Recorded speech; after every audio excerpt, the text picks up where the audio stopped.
Yang bikin kita jadi punya ide, Mbak. Iya. Tanya. Bu Dewi agak telat katanya. Iya. Kenapa? Atau Puji, atau Mbak Ida Laksmono, Eti Sumiati. Oh, banyak. Terus siapa nih yang pakai galaksi siapa nih? Moderator yang mancing. Yang mancing. Lagi mancing apa, Pak? Mancing. Boleh tanya enggak? Oh iya, emang untuk pertanyaan, Bu. Untuk tanya jawab, Mbak, ini hari emang. Iya.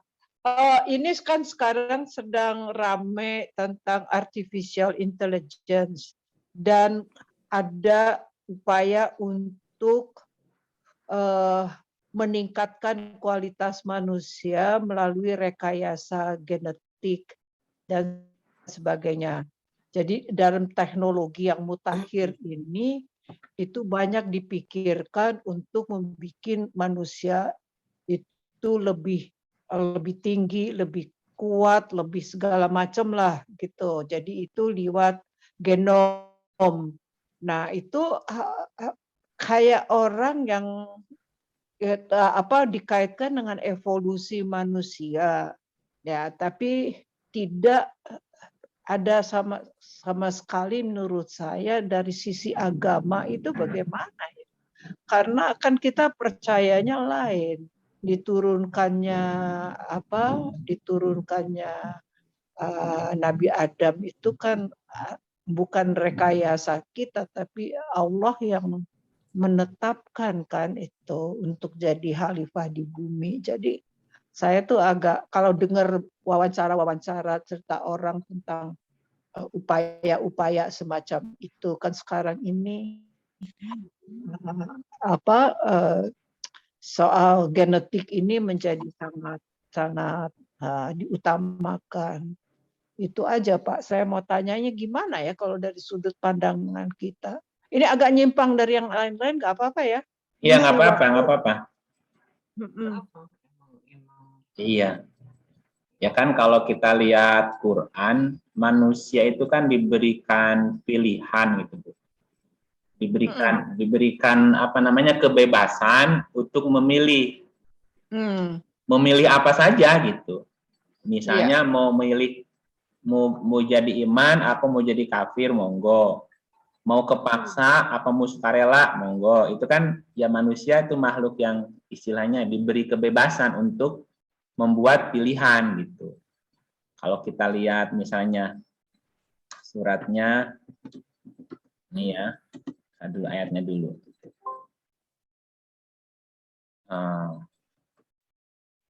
Misalnya di surat 64 ayat 2. Kalau kita lihat dari ayat 1-nya dulu.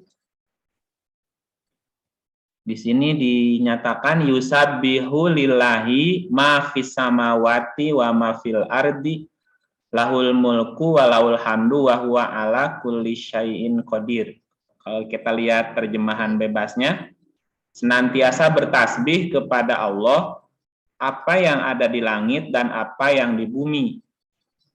Hanya Allah yang mempunyai semua kerajaan dan semua puji-pujian. Dan Dia Maha Kuasa atas segala sesuatu. Nah, kita terjemahin, kalau kita terjemahin pakai pendekatan ilmiahnya, yusabbihu itu dari akar katanya sabaha. Sabaha itu di sini diartikan kan bertasbih ya. Nah, bertasbih itu terjemahan dari yusabbihu. Yusabbihu dari katanya sabaha. Sabaha itu artinya mengarungi, artinya merenangi gitu ya. Juga bisa berarti seperti umpama ikan di air itu, ikan di air itu mengarungi kan? Mengarungi lautan gitu. Kalau seperti bumi itu mengarungi semesta. Itu juga bertasbih. Matahari dia beredar gitu kan. Bumi juga beredar, itu juga bertasbih. Atom beredar mengelilingi pusatnya juga bertasbih. Jadi asli tasbih itu ya? Iya, yusabih itu mengarungi menjalani, terus merenangi di dalam, kalau gini kan, bertasbih kepada Allah. Jadi semua apa-apa yang di langit dan di bumi itu semuanya berada dalam putaran, dalam lingkup, dalam putaran-putaran sistem Allah gitu. Ya kalau diumpamakan seperti planet, itu juga bertasbih kan di alam semesta gitu. Ikan bertasbih di laut gitu. Burung bertasbih di udara sedang berterbang, itu juga bertasbih bahasanya. Bertasbih kepada Allah.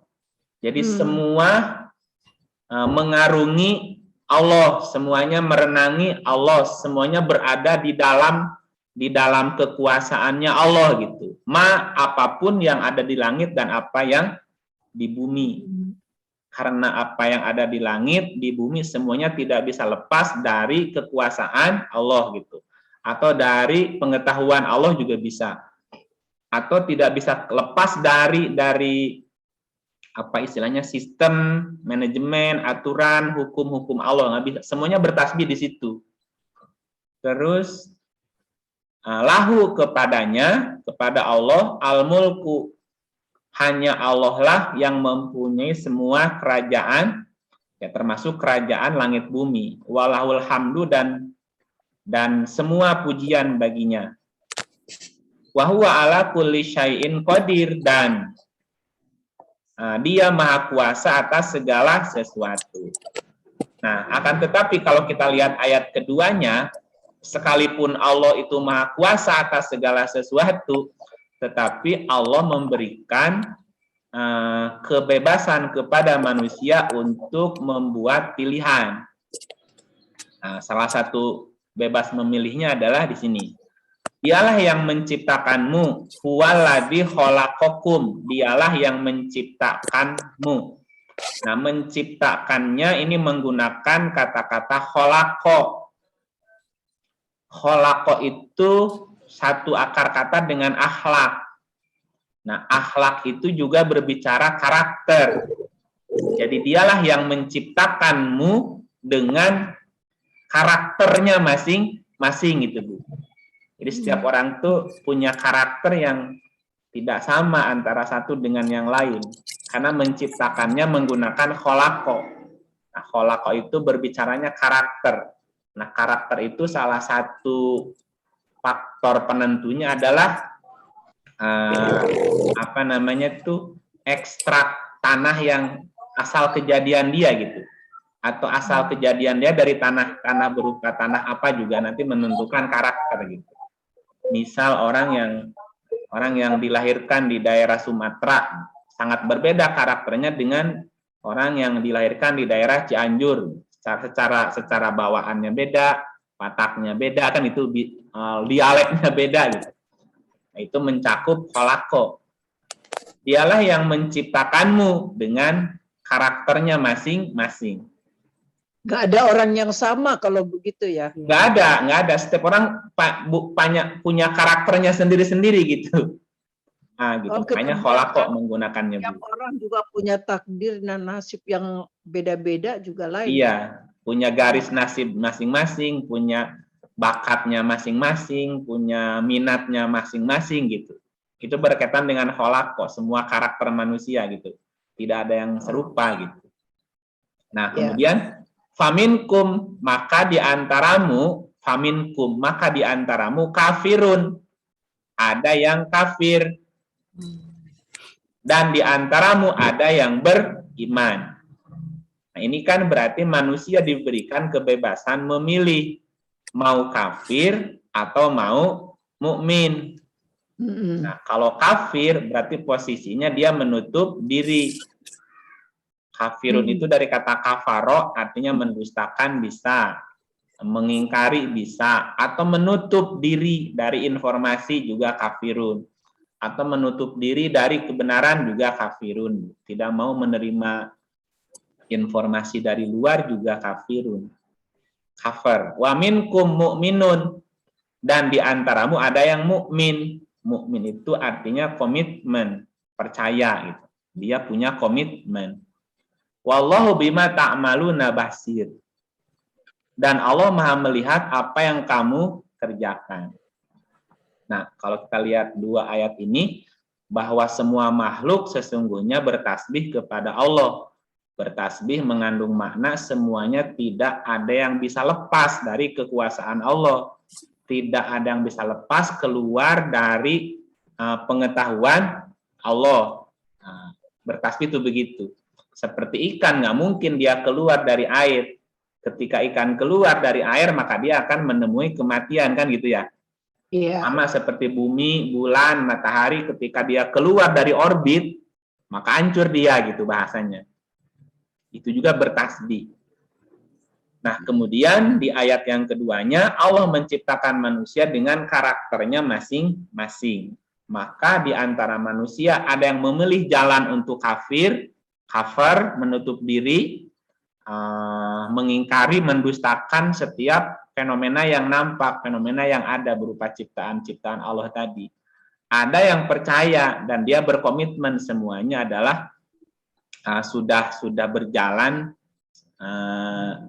sesuai dengan track lah gitu, tracknya Allah, Bu. Masing-masing ada jalannya gitu.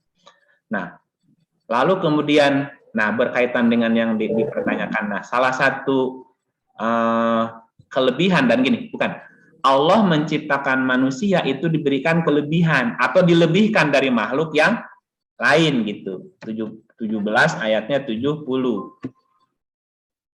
Nah, surat 17 ayat 70, dan sesungguhnya telah kami muliakan anak-anak Adam. Kami angkut mereka di darat dan di laut. Kami beri mereka rezeki dari yang baik-baik, dan kami lebihkan mereka dengan kelebihan yang sempurna atas kebanyakan makhluk yang kami ciptakan. Jadi manusia diciptakan memang diberikan kelebihan, Bu. Fadolna itu kelebihan artinya. Kelebihan yang sempurna atas kebanyakan makhluk yang lain gitu. Nah, salah satu kelebihan manusia dibanding makhluknya yang lain adalah manusia diberikan akal tadi, Bu. Diberikan akal. Nah, termasuk perangkat hati yang kemarin kita jelaskan. Nah, dengan akalnya itulah manusia bisa berkreasi gitu, Bu. Dan berkreasinya tanpa batas gitu, silakan gitu. Hanya kan Tuhan memberikan rambu-rambu mana yang boleh, mana yang tidak boleh gitu. Nah, cuman kan ketika orang itu menggunakan potensi kecerdasannya, kemudian dia tidak dipandu atau tidak mengikuti rambu-rambu atau guidance dari Tuhan, ya dia sebebas-bebasnya, Bu, melakukan kreasi itu gitu, termasuk tadi rekayasa kan gitu. Rekayasa genetika, rekayasa otak. Sekarang orang udah mulai mikir membuat kecerdasan buatan kan, Bu? Iya, bahkan kadang-kadang si kecerdasan buatan itu juga mengalahkan kecerdasannya manusia sendiri. Jadi manusia jadi robotnya dia gitu. jadi budaknya dia, bisa saja begitu. Nah, itu ketika manusia menggunakan potensi kecerdasannya tidak dibimbing wahyu, Bu. Maka dalam Quran disebut sebagai Bani Israel. Oh, gitu. Nah, jadi Bani Israel itu kalau kita lihat surat 17 ayat dari ayat 2 ya. Surat 17 ayat 2 begini. Wa ataina Musa al-kitab, dan kami berikan kepada Musa kitab Taurat. Ini terjemahan bebasnya dulu ya. Ya. Dan kami jadikan kitab Taurat itu petunjuk bagi Bani Israel. Iya. Jangan kamu mengambil penolong selain aku. Nah, kita terjemahkan pakai terjemahan ilmu pengetahuan begini. Wa ataina, dan kami berikan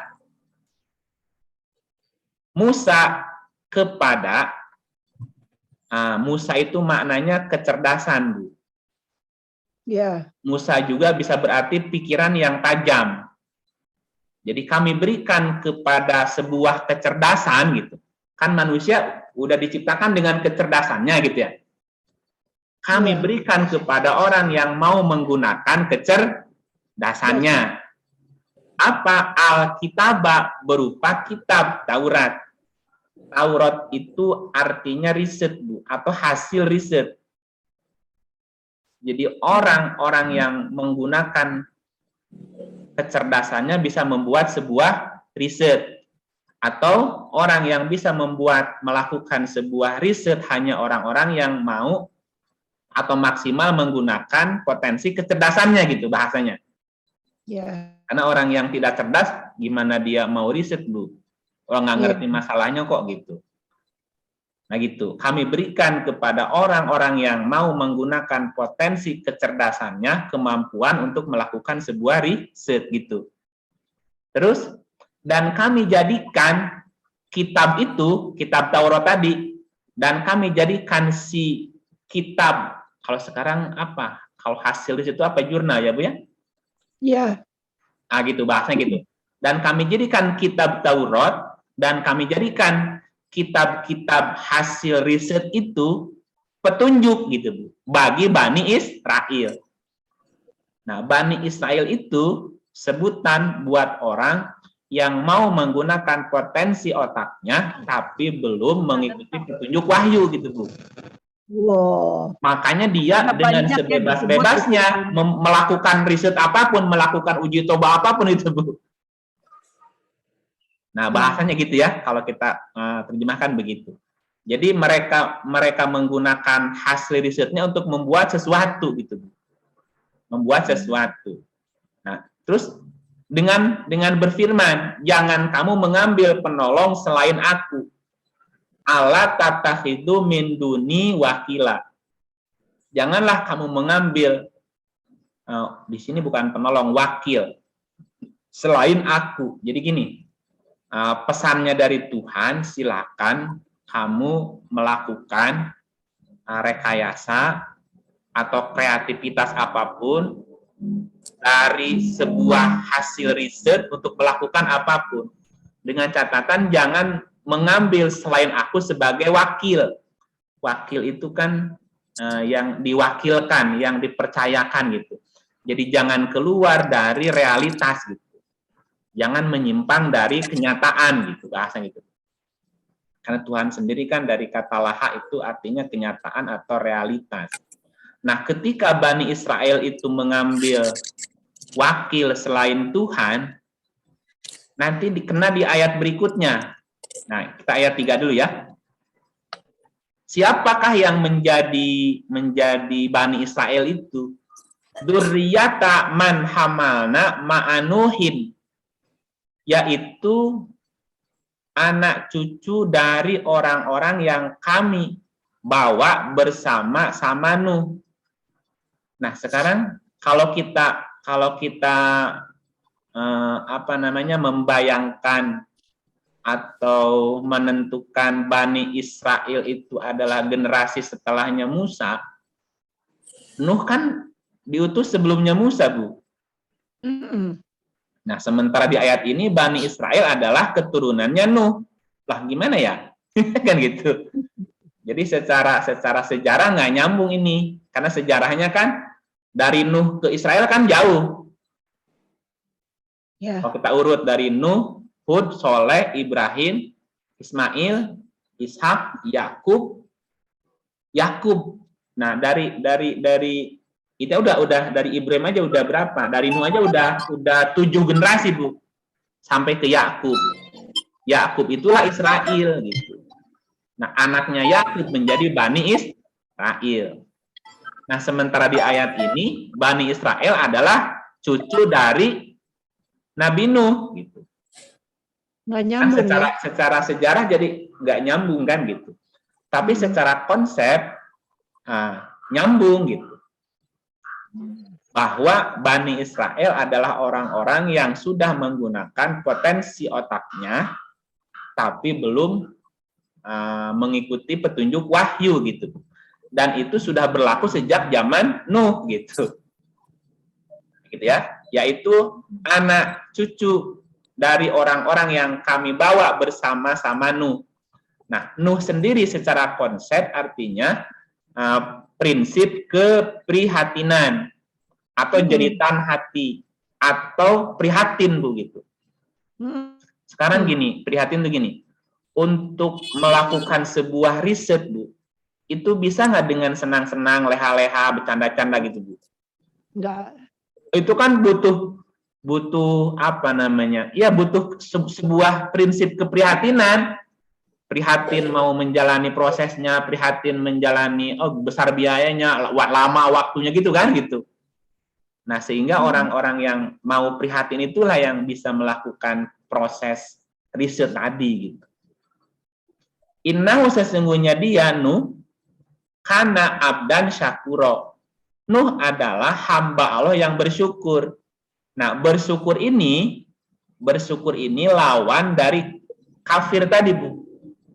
Nah, kalau kafir itu artinya menutup, kalau syakur membuka artinya.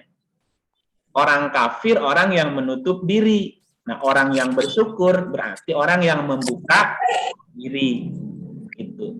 Nah, karena di ayat yang lain kafir itu versusnya syukur. Misalnya kita lihat surat 76 ya. 76 ayatnya ayat 3. Sesungguhnya kami telah menunjukinya jalan yang lurus. Ada yang bersyukur dan ada pula yang kufur. Jadi syakiron versusnya kafuron.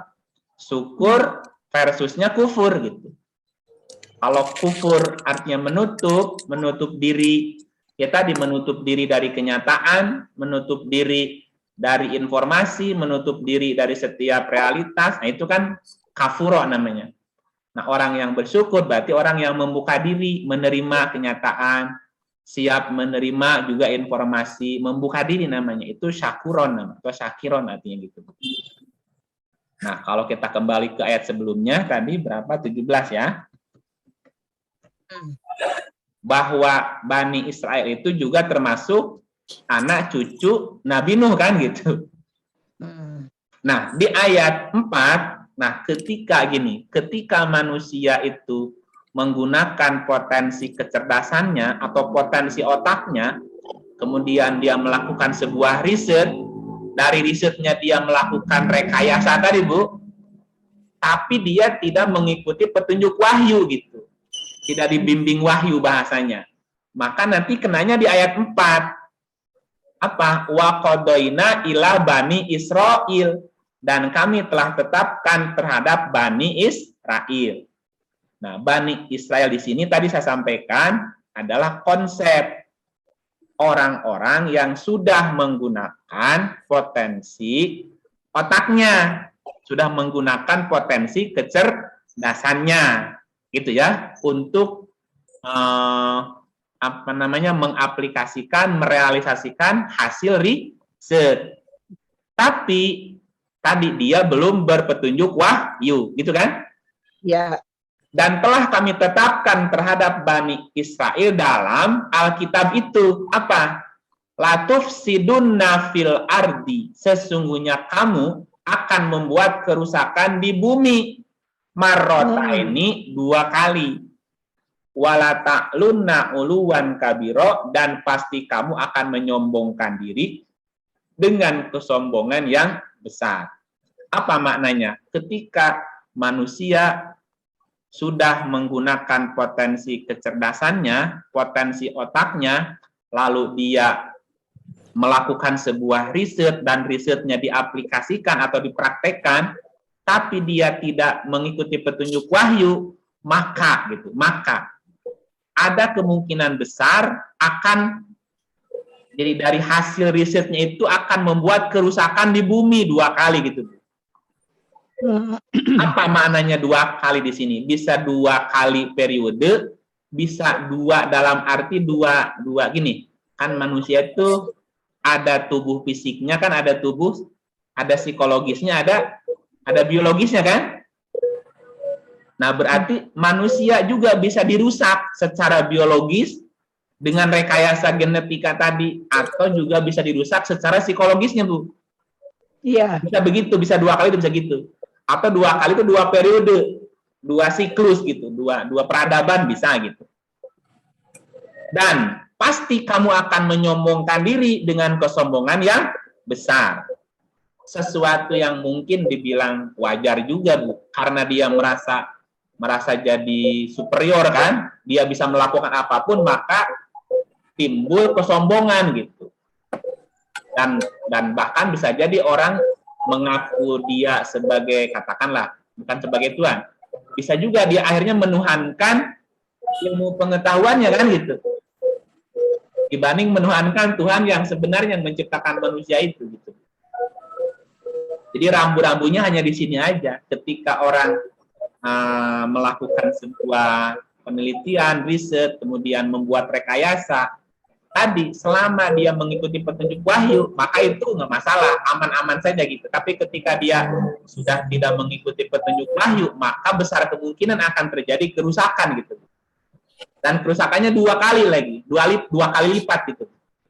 Bisa secara biologisnya manusia rusak, tidak seperti sekarang mungkin rusak, ada yang rusak apanya gitu, karena kan rekayasa genetika, atau kecerdasan yang nanti jadi menimbulkan kesombongan gitu, dia bisa melakukan apapun gitu, akhirnya dia juga bisa menafikan keberadaan Tuhan gitu. Nah, kira-kira jadi harus hati-hati sekali ya dengan hal iya. Nah, tadi manusia bebas melakukan apapun, tapi ada guide dan ada jangan yang ada sesuatu yang nggak boleh dilanggar gitu. Ikuti petunjuk dari Tuhan, mana yang boleh, mana yang nggak boleh gitu. Iya. Kayak gitu, Bu. Etika barangkali ya harus gitu ya. Betul harus ada etika dalam mengembangkan sebuah riset gitu. Nah, kalau nggak ada etika, orang kan nanti jadi suka-suka, Bu. Dia jadi sombong nanti gitu. Bisa ngaku Tuhan lama-lama. Iya. Atau setidaknya dia akhirnya menuhankan ilmu pengetahuannya kan gitu. Iya. Gitu. Jadi kalau misalnya dia mengatakan, oh saya dia nggak menyebutkan agamanya, tapi saya lahir dari orang tua yang free thinker, jadi nggak percaya sama agama apapun gitu. Bu, maaf suaranya kecil banget, Bu. Hanya orang tua saya, terutama ibu saya itu orang yang pintar luar biasa, juga adalah orang yang tidak menganut kepercayaan, jadi ya kalau menurut saya, dan dia juga kayaknya jadi mengikuti orang tuanya yang demikian. Walaupun misalnya dari akhir percakapan jawabnya itu dalam suatu interview dia mengatakan, akhirnya kalau saya udah punya anak sekarang saya jadinya merasa bahwa itu harus di awal kecil itu sudah dibentuk. Jadi dia kembali lagi ke psikologi awalnya. Jadi bukan rekayasa itu yang diutamakan, tapi bagaimana menuntun anak dari mulai lahir itu sudah harus diarahkan ke arah yang lebih tepat. Secara tidak langsung juga dia mengakui perbedaan apa dan pengaruh dari lingkungan sebagai orang tua. Itu juga menurut saya agak aneh, dia udah putar-putar ke artificial intelligence, rekayasa, tapi juga dia akhirnya kembali ke masalah esensial di dalam suatu keluarga.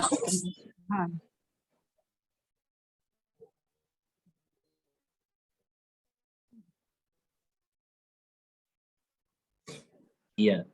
Saya kurang jelas dengar tadi itu apa namanya? Iya, saya suaranya. Juga, ini Pak. Sini udah hujan besar lagi.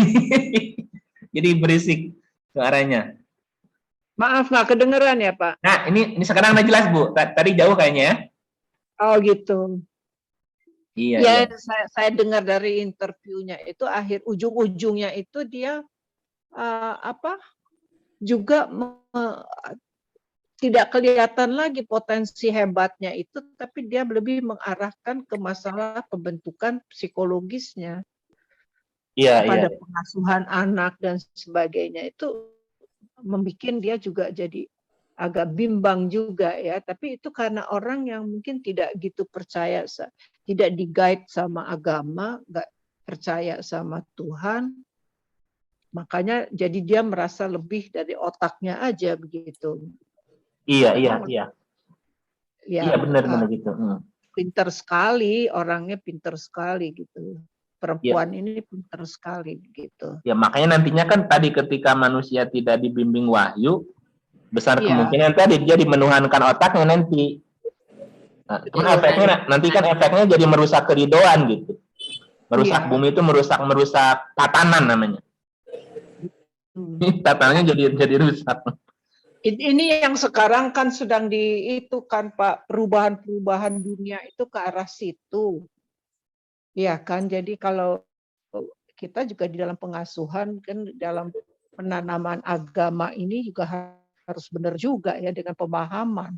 Betul, betul. Ya, tapi Nggak agama juga bisa yang benar cuma gitu, asal, yang tidak boleh mengekang juga gitu. Iya, Tapi ada batas gitu. betul. Benar. Terima kasih Pak Iip. Saya nanya lagi nanti yang lain bikin. Iya, iya, iya. Baik, baik, baik. Kalau ada yang mau tanya Ya. yang lain. Makasih, Bu. Heeh. Masukannya, Jadi alhamdulillah. seperti Oke. Bani Israil tadi ya Pak ya, dia potensi kecerdasannya ada, tapi dia belum menjalankan wahyu gitu ya Pak ya. Iya, iya. Ya sekarang saya beri kesempatan pada Mbak Dewi. Mbak Dewi, aku jadi moderator nih. Mana Mbak Dewi? Yang lain aja dulu, Erni. Atau Farida, Far? Aduh, Atau ibu-ibu yang ada di sini, yang ada pertanyaan, ada 15 orang nih saya lihat nih. Silahkan. Kalau belum ada pertanyaan, aku yang nanya ya Pak ya. Boleh, boleh. Pak, ini kan di TV ini lagi rame nih Pak, artis-artis tuh lagi apa sih koleksi boneka ya Pak ya, boneka-boneka itu dianggapnya sebagai apa sih anaknya lah, dikasih pakaian, dimandiin, di apa gitu. Jadi terus saya tuh nggak puasnya gini. Berapa kali saya dengar pernyataan dari ulama di TV itu nggak ada ayatnya gitu, cuma mereka hanya bilang mengharamkan kalau benda mati itu dianggap sebagai benda hidup gitu Pak. Nah ayatnya tuh nggak ada disebut ayatnya gitu. Banyak tuh Pak artis, ada Ivan Gunawan, ada siapa lagi lah gitu pokoknya. Mereka itu lagi melihara atau dianggap sebagai anak gitu. Saya anaknya 2 dia bilang gitu. Terus ditimang-timang, dikasih minum, dikasih dimandiin dan sebagainya gitu. Itu gimana tuh Pak? Apa ya? Saya belum paham itunya tuh apa secara belum lihat ya Pak. Di TV lagi rame tuh Pak. Iya, Gini Pak Iim. ini saya jarang nonton TV jadi nggak tahu informasi. Saya tambah sedikit informasi. Saya cuma dengar dari radio, saya nggak lihat televisi. Iya. Memang ini sekarang sedang menggejala. Bonekanya itu disebut boneka arwah gitu loh Pak. Boneka arwah namanya. Ya, jadi virtual ya ini.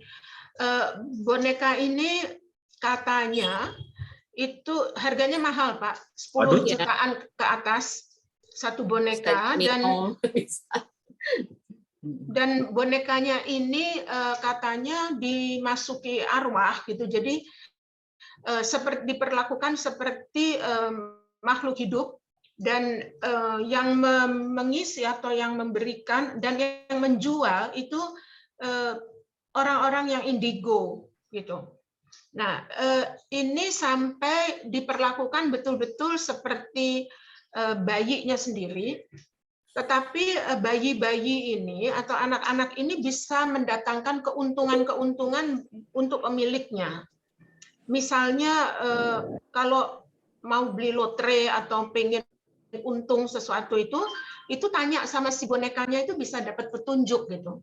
Musyrik dong. Jadi saya menganggap ini, loh kok kayak miara apa, tuyul atau miara jailangkung, apa-apa gitu tuh waktu dibahas di radio, saya dengar begitu. Memang sudah ada 2 psikolog yang memberikan tanggapan, dan ini ya dianggap yang beli atau yang punya ya tidak wajar gitulah. Tapi memang katanya selebritis yang memulainya. Dan sekarang ada anak-anak yang bukan selebritis yang juga lalu pengen punya itu, beli itu. Bahkan ada yang memelihara babysitter untuk menjaga bonekanya itu. Aduh, Sampai gitu tuh, Pak. Ini beritanya sudah yang saya dengar, karena saya baru sempat dengar kemarin atau kemarin dulu. Sampai tadi itu ini masih berkembang terus beritanya, tetapi sudah ada tanggapan dari bukan Kementerian Agama, tanggapan dari tokoh agama gitu, bahwa ini nggak benar, ini nggak baik, ini bertentangan dengan agama, tapi ya memang belum disebutkan tentang ayat atau tentang apanya. Itu aja, Pak. Jadi informasi yang saya punya sampai siang tadi, sampai tadi pagi lah gitu, ini. Jadi ini satu berita yang sangat baru menurut saya, di tahun baru inilah kira-kira. Iya, benar. enggak, pertanyaan saya gini, itu dari sudut atau dari kacamata psikologis itu gejala apa, Bu? Itu tidak dijelaskan betul oleh psikolog yang tadi bicara, cuma mengatakan bahwa ini biasanya juga katanya mungkin ini satu gejala baru gitu yang menggenjala, jadi kayak musiman aja gitu. Musiman aja. Musiman nanti mungkin akan hilang, tetapi ada psikolog lain yang mengatakan ya orang-orang yang memiliki ini perlu dilakukan assessment secara lebih teliti, ada apa pada mereka gitu. Sehingga psikolog sendiri belum berani mengatakan ini gejala apa, Pak, karena ya tentu aja kalau kita mau menilai seseorang tidak mungkin tanpa kita melakukan satu assessment psikologis yang lebih cermat gitu. Kita belum melihat tingkah lakunya seperti apa, kita belum melihat apa yang diperlakukan, gitu kan? Sebab kan kalau kita bicara dengan benda mati atau kita bicara dengan satu benda yang diorangkan, gitu, ya nggak benar kan? Kalau secara psikologis ya tidak normal. Tapi tidak normalnya apa belum bisa disebut, gitu, Pak. Cuma ini satu gejala yang baru, gitu loh. Enggak, saya malah jadi ingat kalau kita melihat anak-anak gitu, Bu. Anak-anak kan gitu suka bermain boneka, terus dia ngobrol sama bonekanya. Ya, gitu. Itu mereka kan sedang belajar, sedang berimajinasi. Mereka kan bedanya apa itu, Bu? Fantasi, berimajinasi itu nggak apa-apa. Itu kan proses yang normal gitu, Pak. Bedanya apa dengan dunia anak-anak kalau itu dilakukan sama orang dewasa, Bu? Nah, ini kita lain motifnya, Pak. Kalau menurut saya, yang saya dengar ini, motifnya untuk memiliki boneka itu adalah untuk mendapatkan keuntungan, untuk mencari keuntungan, gitu. Keuntungan itu bisa material, bisa keuntungan-keuntungan tertentu, bisa tanya-tanya tertentu, gitu loh. Seakan-akan boneka itu sakti, gitu, Pak, karena udah diisi katanya. Boneka itu ada isinya, Pak. Lemik dong. Ya intinya kan jualan boneka biar mahal, gimana caranya gitu ya? Enggak, Pak. Bonekanya juga, kalau nanti ada yang bisa buka YouTube atau buka apa, itu bonekanya tuh wajahnya, ekspresinya, bentuknya kayak bayi, beneran kayak bayi. Oh gitu. Jadi enggak kayak boneka mati yang kita suka lihat. Ini ada kulitnya, ada bagus gitu loh. Jadi seperti boneka dimandiin, digantiin baju. Iya. Itu ada tawaran ya, babysitter yang bisa jaga, itu gajinya besar, 10 juta, nanti dapat fasilitas macam-macam. Karena itu sangat dipelihara gitu. Nggak tahu lah, saya juga dengarnya saya juga ngeri. Ini apa ada modus kemana sih ini? Gitu loh. Serem. Iya. Coba saya kan gini, Bu. Saya juga belum pernah lihat beritanya, belum juga pernah lihat YouTube-nya masalah yang barusan, jadi saya kuper juga ternyata.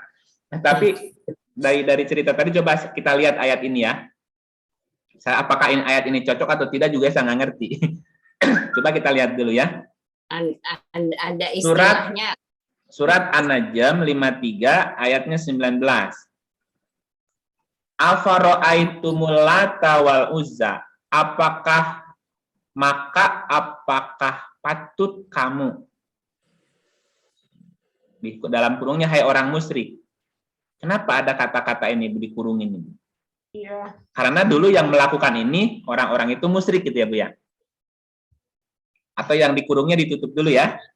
Ya. Apakah patut kamu menganggap Al-Lata dan Al-Uzza dan Manah yang ketiga, jadi ada 3. Ada Lata, ada Uzza, terus ada Manah. Manat ya, yang ketiga. Yang paling terkemudian sebagai anak-anak perempuan Allah. Jadi mereka menganggap bahwa Al-Lata, Al-Uzza, dan Manat itu adalah sebagai anak perempuannya Allah gitu. Nah, si Lata atau si Uzza dan si Manat ini adalah patung Bu, patung. Jadi orang itu membuat patung gitu. Kemudian mereka kasih nama gitu. Nah, yang pertama namanya Lata gitu. Yang kedua namanya Manat, Uzza. Yang ketiga namanya Manat, dan mereka menganggap itu adalah anak-anak Tuhan. Nah, jadi ketika mereka mau memohon sesuatu kepada Tuhan, dia gunakan si Lata, Uzza, dan si Manat itu sebagai medianya gitu Bu. Oh, kok dekat? Nah, jadi si orang-orang waktu itu juga melakukan hal yang sama seperti yang dilakukan oleh artis tadi. Jadi si Lata atau si Uzza atau si Manat tadi diperlakukan sebagaimana anak-anak Tuhan gitu. Dibersihin, dimandiin, dikasih sesajen gitu Bu. Iya. Karena mereka menganggap itu anak Tuhan gitu. Gitu nggak Bu ya? Ya. Sejak zaman dahulu kala, zaman jahiliyah udah ada Bu anggapan seperti ini. Satu itu. Nah, tapi kalau kita lihat terjemahannya, di sini kan apakah patut? Ini kalau lihat redaksi ayatnya afaro'aitum. Afaro'aitum itu artinya apakah kamu berpikir gitu Bu? Apa yang kamu pikirkan gitu bahasanya Bu? Ya, afaro'aitum. Apa yang kamu pikirkan gitu? Apa yang ada dalam pikiranmu gitu bahasanya gitu Bu ya? Karena ro'aitu itu dari kata ro'aya artinya pikiran. Ya, ro'yu itu pikiran. Kalau ro'aita pikiranmu. Bisa juga pendapatmu gitu. Afaro'aitum, apa yang kamu pikirkan gitu. Ya. Apa yang kamu pikirkan tentang Lata dan Uzza? Lata Uzza ini pemberian nama. Jadi nama yang diberikan oleh mereka sendiri yang membuat patung itu Bu. Kemudian ada lagi Manat yang ketiganya. Yang paling kemudian. Dan si Lata, Uzza, dan si Manat ini dianggap oleh mereka sebagai anak-anak Tuhan. Nah, karena mereka dianggap anak Tuhan, maka mereka diperlakukan sangat istimewa gitu Bu. Bahasanya gini, kasarnya gini. Seandainya perlu dilakukan pengorbanan, menyembelih orang, Bu, dilakukan untuk persembahan itu gitu. Dan itu ada ceritanya, mereka mengorbankan anak-anak mereka sendiri, darahnya untuk mereka begitu, dipersembahkan gitu Bu. Namanya pengorbanan gitu, pengorbanan darah Bu. Untuk si patung tadi gitu. Jadi si patung tadi dianggap lebih karena dianggap anak Tuhan, lebih berharga daripada anak-anak mereka sendiri gitu. Ini kan udah di luar apa ya? Luar logika, tapi mereka ya sama kayak tadi. Ya gitu. Nah, coba kita lanjut ayatnya. Masih ada nggak? Alakumudakaru walahul unsa. Apakah untuk kamu laki-laki dan untuk Allah? Ini gimana terjemahannya? Apakah patut untuk kamu anak laki-laki dan untuk Allah anak perempuan? Jadi mereka sendiri yang membuat-buat namanya, mereka sendiri yang menentukan jenis kelaminnya gitu, Bu. Jadi ya mereka aja yang membuat-buat itu. Apakah bayinya perempuan atau bayinya laki-laki, ya mereka yang menentukan gitu. Kemudian yang demikian itu tentu suatu pembagian yang tidak adil. Nah, di ayat terakhir, ini ayat terakhir dari surat ini maksud cerita terakhirnya lah gitu. Itu tidak lain hanyalah, nah kan gitu, itu tidak lain hanyalah nama-nama yang kamu dan bapak-bapak kamu mengada-adakannya. Jadi ini semacam apa kalau saya lihat ya Bu ya, fenomena bagaimana, apakah motifnya saya juga nggak ngerti, ini motifnya hanya ingin viral atau ada orang yang ingin bonekanya biar laku, kemudian diambillah orang-orang top menjadi peran itu. Saya juga nggak ngerti motifnya seperti apa. Tapi kalau kita lihat ayat ini di sini kan Bu, itu tidak lain hanyalah nama-nama yang kamu dan bapak-bapakmu mengada-adakannya. Jadi cerita ini diada-adakan. Dibuatlah semacam sosok patung atau boneka. Mereka beri nama, mereka tentukan fungsinya apa. Oh ini boneka ini untuk mendapatkan berkah. Oh boneka ini untuk bisa mendapatkan usaha. Boneka ini supaya populer. Itu kan mereka mengada-adakannya seperti itu, Bu. Allah tidak menurunkan suatu keterangan pun untuk itu gitu, Bu.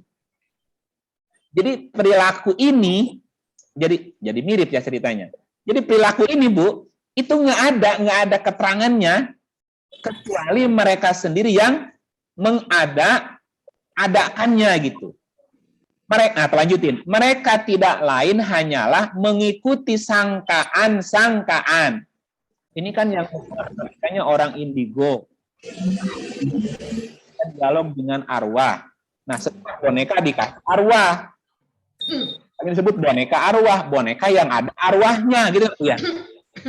Nah, bagaimana mungkin manusia bisa memberikan ruh, Bu? Iya. Kan ruh urusan Tuhan. Kan gitu ya.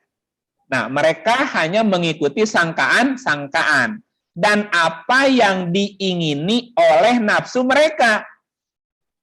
Misalnya Ibu Dewi datang pesan boneka, ya, misalnya. Nah, kan mereka nanya, Ibu maunya boneka seperti apa? Itu kan akhirnya kan apa yang diingini nafsu mereka. Saya bisa membawa keberuntungan, dikasih, disanggupin sama dia. Saya ingin boneka yang bisa mendatangkan popularitas. Nah, ini bonekanya. Itu kan mereka mengada-adakan sesuai dengan keinginan hawa nafsu manusia yang mendatanginya tadi, Bu. Dan sesungguhnya telah datang petunjuk kepada Tuhan mereka, kepada mereka dari Tuhan mereka. Nah, pertanyaannya, perilaku ini, bukan perilaku ini, apa yang mereka harapkan dari apa yang diada-adakan oleh mereka, kira-kira apakah bisa memenuhi harapan mereka? Coba kita lihat ayat berikut. Atau apakah manusia akan mendapat segala yang dicita-citakannya? Ayat 25. Tidak. Maka hanya bagi Allah kehidupan akhirat dan kehidupan dunia. Dan berapa banyak malaikat di langit, syafaat mereka sedikit pun tidak berguna kecuali sesudah Allah mengizinkan bagi orang yang dikehendaki dan diridhoinya. Ibu kalau setelah baca ayat ini, kira-kira ada nggak yang nyambung dengan cerita tadi, Bu? kronologisnya gitu atau ceritanya gimana? Nyambung banget. Halo? Musyrik kayak. Nah, itu suku musyrik kan. Halo? Iya, enggak, saya sedang berpikir, Pak. Enggak, artinya memang sih kalau menurut saya ketika dibacakan ayat-ayat ini terus disambungkan ke sini, memang kalau kita menyorotinya dari kacamata agama ya, kacamata ketuhanan gitu, memang ini musyrik gitu ya, menurut saya artinya tidak benar. Tapi saya dari tadi sedang berpikir, kan ditanya tadi sama Pak Iip, apa ini satu, artinya gini, ini kayak satu mode lagi berkembang gitu ya Pak di masyarakat. Apalagi kalau sudah diawali oleh yang namanya selebritis. Nggak tahu, menurut saya kok sekarang ini di masyarakat anak-anak muda itu banyak sekali gitu apa istilahnya ya, tertular atau terpengaruh atau diyakini oleh orang-orang yang terkenal, orang-orang yang top, orang-orang yang punya nama. Itu gejala ya, saya lihatnya begitu.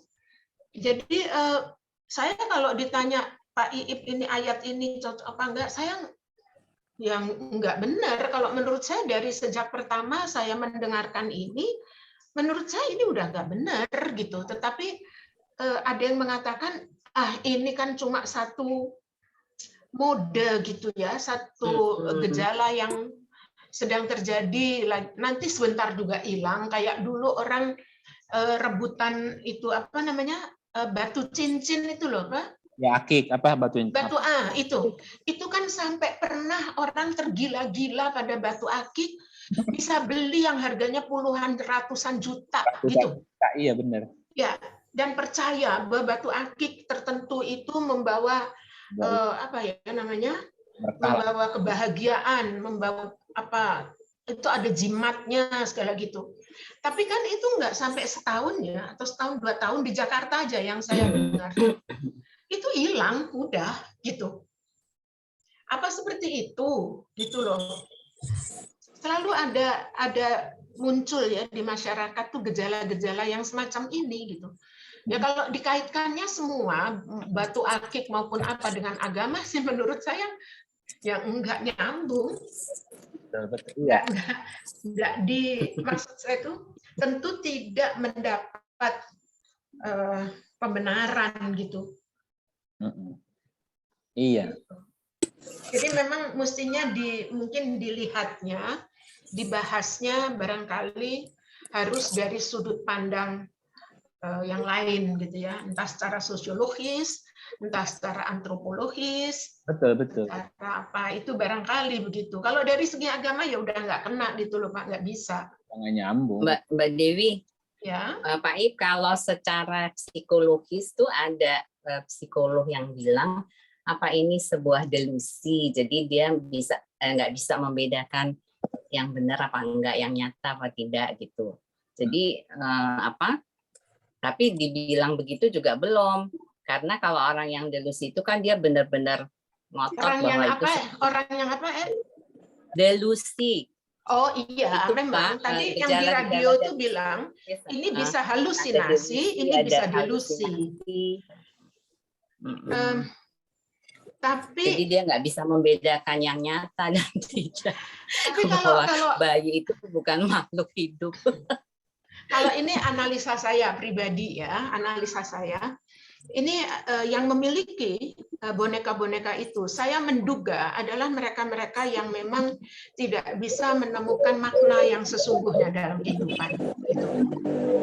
Jadi entah orang-orang yang kosong gitu ya, orang yang sepi, kesepian atau apa, tetapi kenapa dia sampai bisa mempercayai itu, meyakini, dan sampai bisa mengeluarkan biaya cukup besar gitu ya. Itu kan artinya ada keyakinan tertentu yang tiba-tiba itu terbentuk di dalam dirinya. Itu kan dibentuk dari sebuah persepsi. Yang kemudian persepsi itu karena sangat diyakini, dipercaya, kemudian menjadi asumsi kuat, dan terakhir jadi belief gitu buat dia. Dia yakini ini sesuatu yang benar. Nah, udahlah, dia Iya. hidup dengan keyakinan dia itu. Saya mau coba menjelaskan ini dari sudut bermain peran atau acting. Iya, iya. Jadi saya tuh dari bidang itu ya Pak, dan saya dulu mengajarkan ini juga dalam acting. Itu seperti tadi pada anak-anak kecil, kata Pak Iip, yang suka ngobrol sendiri sama bonekanya gitu ya. Bahkan bonekanya itu sebetulnya cuma sebuah centong dari kayu, tapi itu dia anggap kayak bayi gitu kan. Tapi dia ngomongnya tuh bisa serius gitu, bisa beneran ngobrol. Nah, ini sama di dalam dunia peran.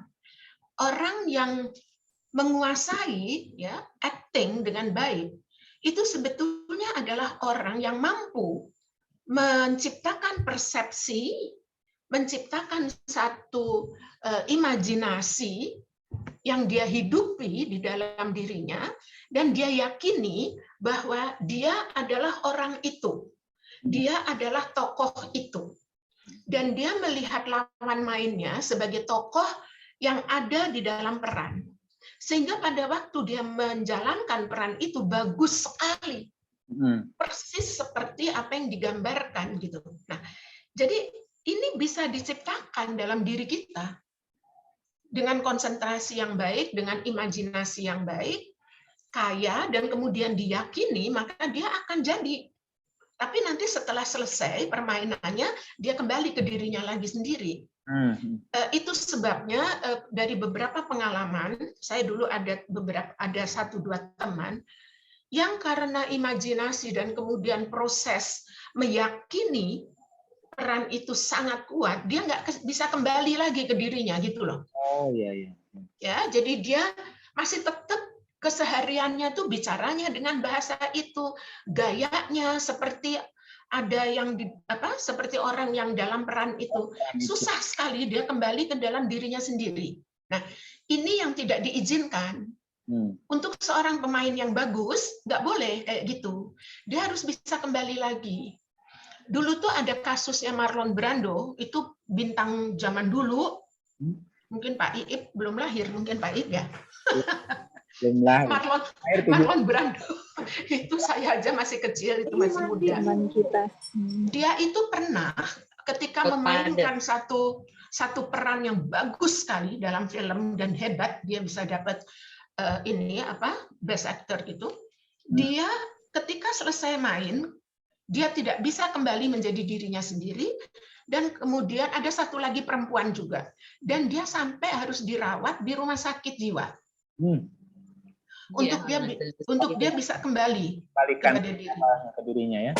Ya, jadi maksud saya begini, saya menceritakan ini itu bisa saja terjadi pada mereka-mereka yang saya bilang jangan-jangan mereka ini kosong gitu loh. Jadi dia nggak bisa, tapi yang disebutkan sama Ernie tadi contohnya tuh Ivan gitu. Jadi menurut saya ya dia tuh ya rada begitu gitu loh orangnya, kemana aja dibawa iya gitu.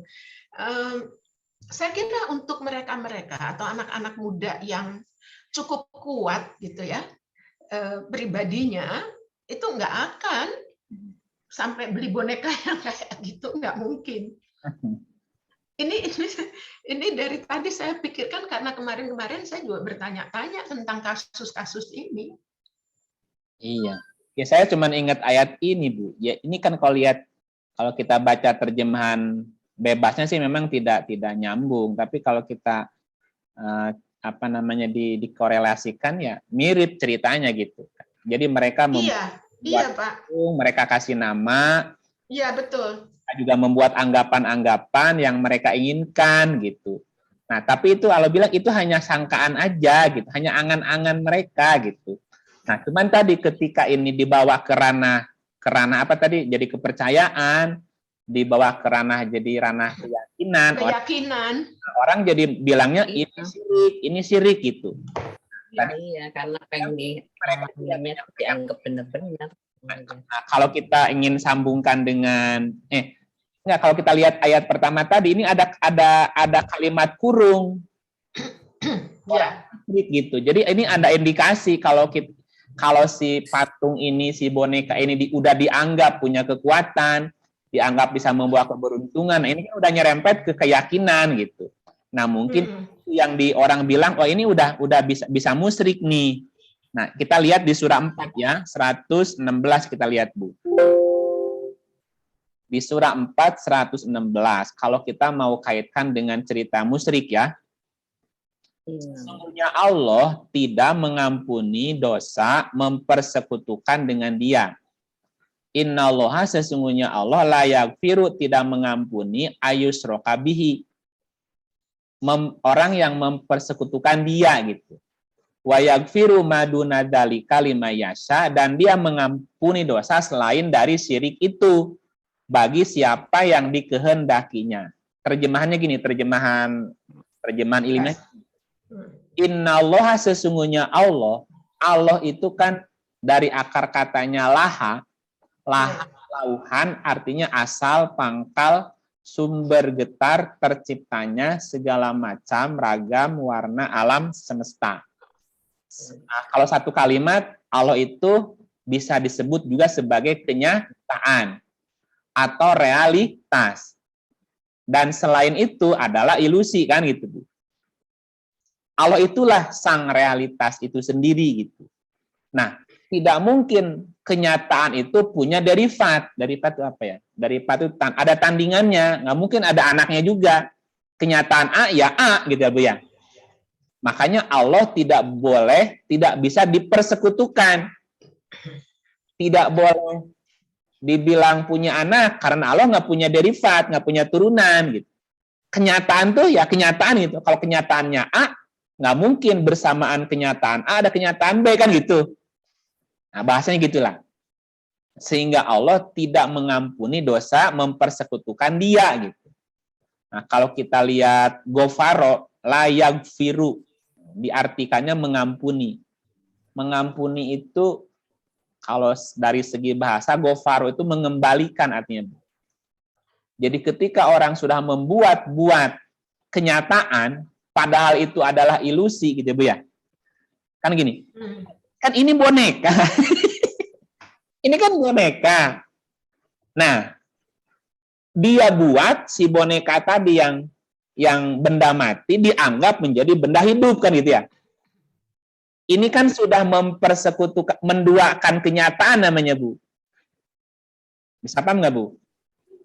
Nah ketika orang itu menganggap yang ilusi jadi nyata, atau yang nyata juga adalah ilusi, dan dia nggak bisa balik lagi gitu Bu. Itu namanya Allah tidak akan mengembalikan dosa itu gitu Bu. Sama seperti si yang diceritakan Ibu Dawi tadi, si artis yang tidak bisa kembali ke jati dirinya Bu. Setelah dia melakukan peran A, dia nggak bisa kembali ke dia yang sebenarnya. Tetap aja dia sebagai si peran A tadi. Nah, berarti dia kan sudah menduakan kenyataan, Bu. Bahwa itu peran, sekarang udah selesai perannya, balik lagi, gitu. Ini bahasanya gitu. Allah tidak mengampuni dosa syirik. Jadi ketika orang sudah meyakini, sudah mempercayai bahwa ini adalah realitas, padahal itu bukan realitas, Bu. Itu kan susah baliknya gitu maksudnya. Itu susah ngembaliinnya gitu. Makanya harus tetap logik tuh gitu kan. Ya. Harus tetap logik tuh, ini lagi peran gitu. Berperan sebagaimana mestinya baik-baik. Tapi nanti ada waktunya berhenti gitu. Nah, ketika orang tidak bisa membedakan mana dia yang sebenarnya, mana dia yang lagi peran, itu sudah namanya udah menduakan kenyataan gitu. Wa yaghfiru ma duna dzalika liman yasha. Allah masih bisa mengampuni dosa selain itu. Dosa yang tidak menganggap kenyataan itu sebuah ilusi atau sebaliknya gitu. Dan ketika orang sudah mempersekutukan sesuatu dengan Allah, yang tadi Bu, yang realitas dianggap yang nyata.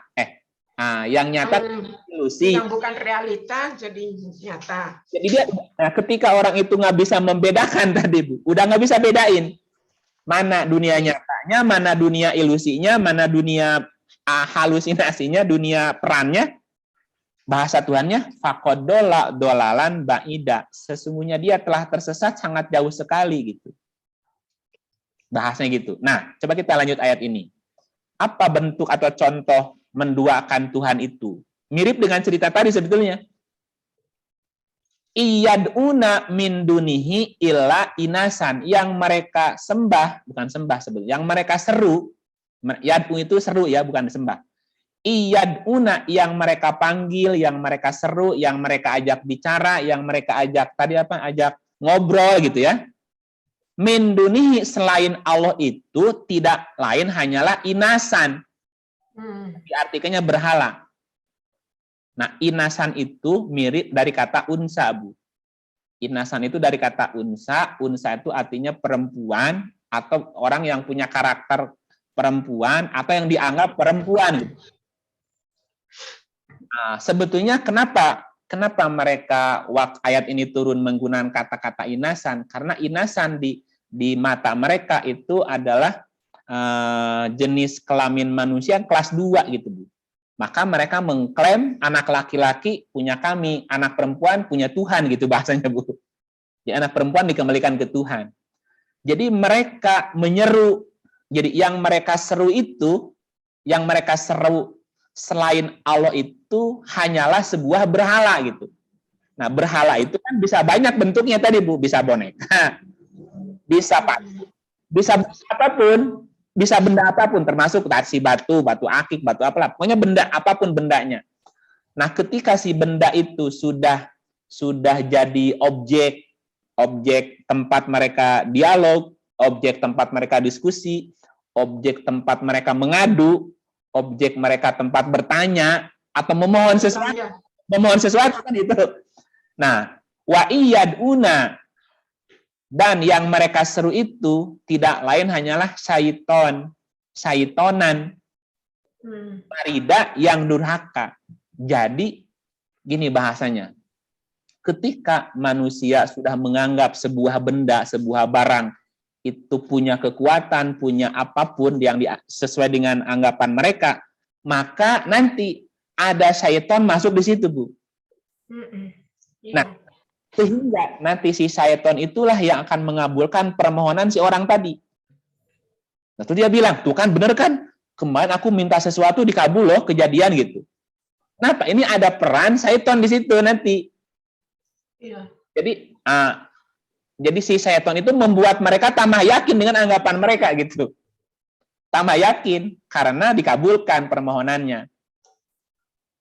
Cuma kalau lihat ayat berikut, la'anahullah, yang dilaknati Allah, dan setan itu mengatakan, kan setan kan makhluk yang dikutuk oleh Tuhan kan gitu.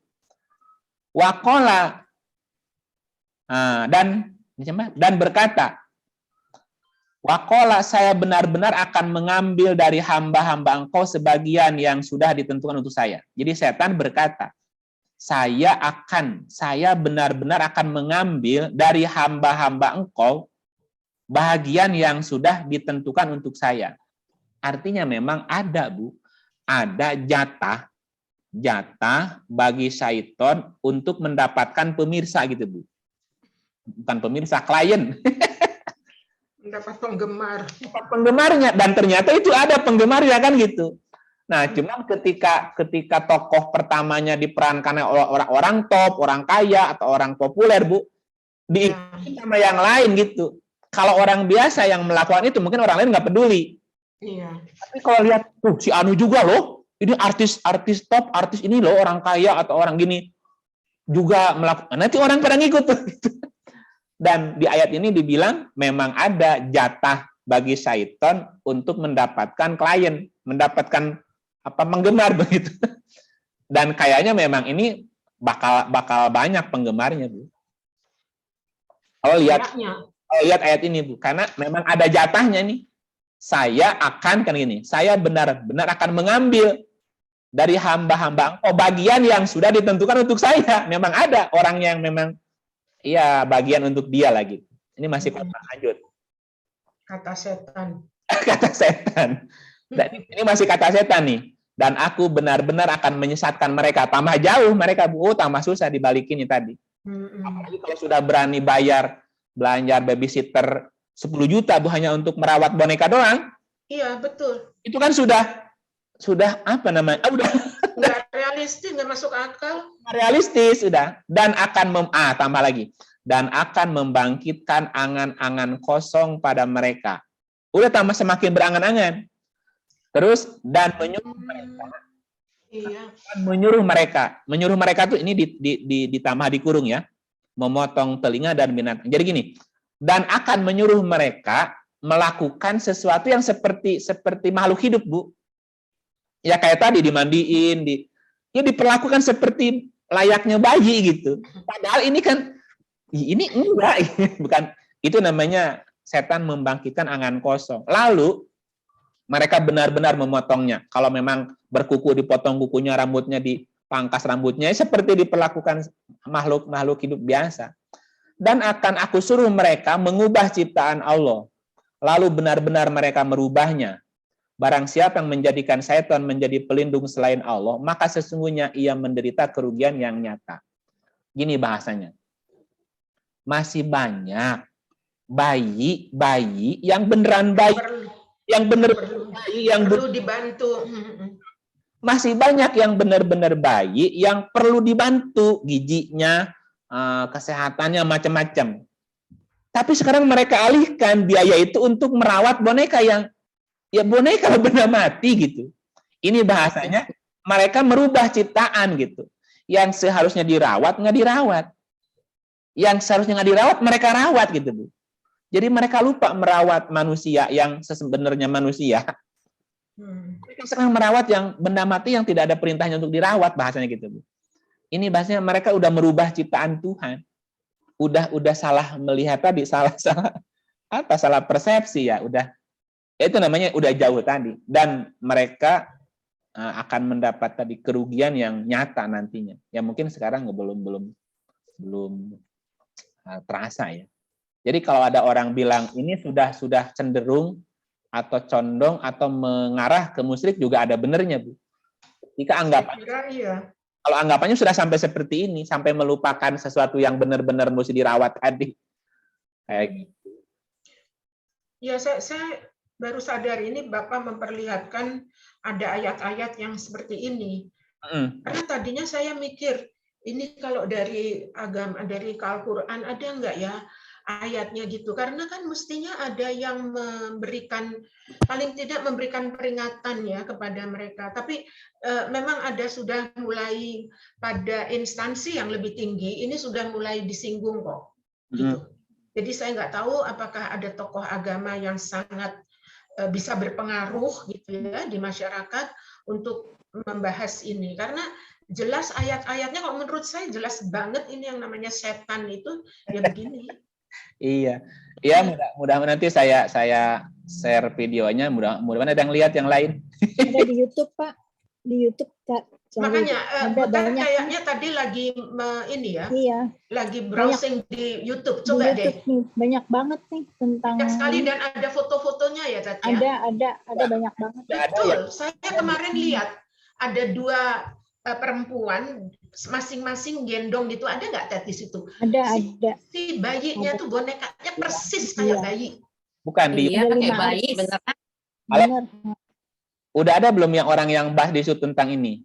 Dengan ayat-ayat Tuhannya. Ada ya, belum MUI. Pak, makanya saya tanya. Kan baru komen. Iya ada, tapi saya belum buka. Baru komen. Ada. Kalau yang ini TV juga, kemarin sih 2 Buya ulama, Yahya, 3 belum. Buya Yahya, terus. Kalau cuma bilang ini musyrik kan orang juga belum. Nggak terlalu jelas itu. Belum saya buka sih. Ya. Tapi ada Yahya, ada MUI. Mana dia tadi ya? Iya. Coba deh di browse deh. Ada kemungkinan kelainan nggak Bu dari segi psikologi? Apa kelainan apa? Ya itu belum sih Pak, belum berani. Malah IMSI dihimbau ya Mbak ya. Iya. Ketua MUI, boneka kalau diisi arwah haram. Iya, tapi kalau cuma seperti itu kan nggak jelas ya. Ya ini judulnya saya belum buka ya. Harusnya ada penjelasan seperti apa yang baru dikasih lihat Pak Iip ini melalui ayat-ayat, Iya, menurut saya jelas sekali. Apalagi iya tadi betul. ada 3 yang disebut anak perempuan Allah itu ya. Iya, Itu kan analoginya tuh kuat sekali. Apa pengertiannya ke situ? Betul, betul. Anggapan mereka kan gitu, menganggap itu gitu.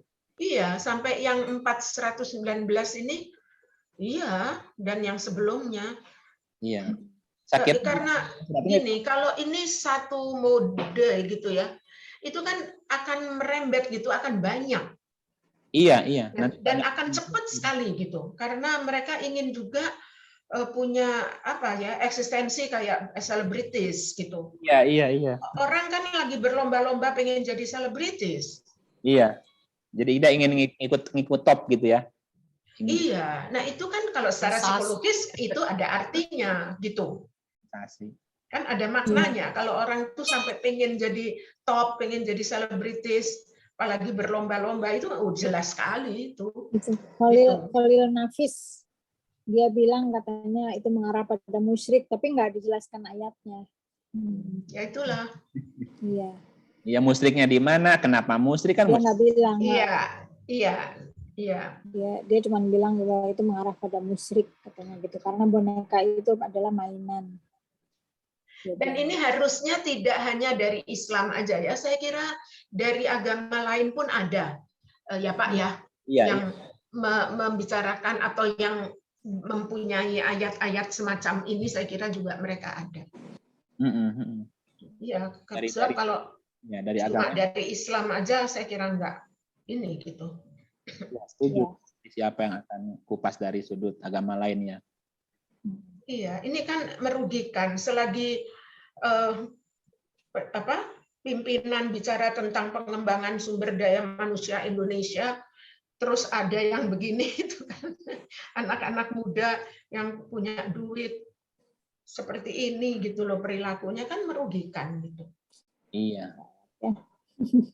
Tapi dulu ya Pak, sekian puluh tahun yang lalu kan gejala yang sama seperti minta bantuan Jailangkung.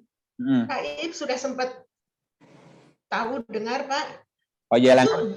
Dulu kan itu dari Sunda, itu dari Jawa Barat Jailangkung tuh. Iya. Sama, itu juga tanya begini, tanya begitu, dijawab Pak. Zaman remaja kita dulu. Saya ikut menyaksikan gitu loh, Jailangkung nulis, jawabannya benar loh. Iya. Sorotan usai memutuskan mengadopsi boneka Spiridon untuk dijadikan anak. Boneka spiritual. Tersebut, Ivan Gunawan rawat layaknya bayi manusia. Yahya siapa ya? Memilih mengadopsi boneka itu. Coba lihat ayat ini Bu. Ini saya coba buka dari kitab lain ya. Di boneka untuk dijadikan anak menuai pro dan kontra. Ini ada suara radio apa? Ada radio nyala. Bukan, aku lagi dengerin si Buya Yahya. Dengerin. Ini coba kita lihat. Ini kan saya lihat di apa namanya di share dulu ya ayatnya ya. Iya. Kalau ada yang Nasrani mungkin lebih paham di sini. Ini saya keluarin ada di kitab Keluaran 20 ayat 23, Bu. Jangan kamu membuat di sampingku. Jangan buat sesuatu. Ini terjemahannya terjemahan lama apa baru ini saya juga nggak tahu. Janganlah kamu membuat di sampingku alah perak, alah emas. Jangan kamu buat bagimu. Jangan kamu membuat ilah-ilah lain di samping aku. Baik itu ilah dari perak maupun ilah dari emas. Nah, ini ketutup nih, bentar.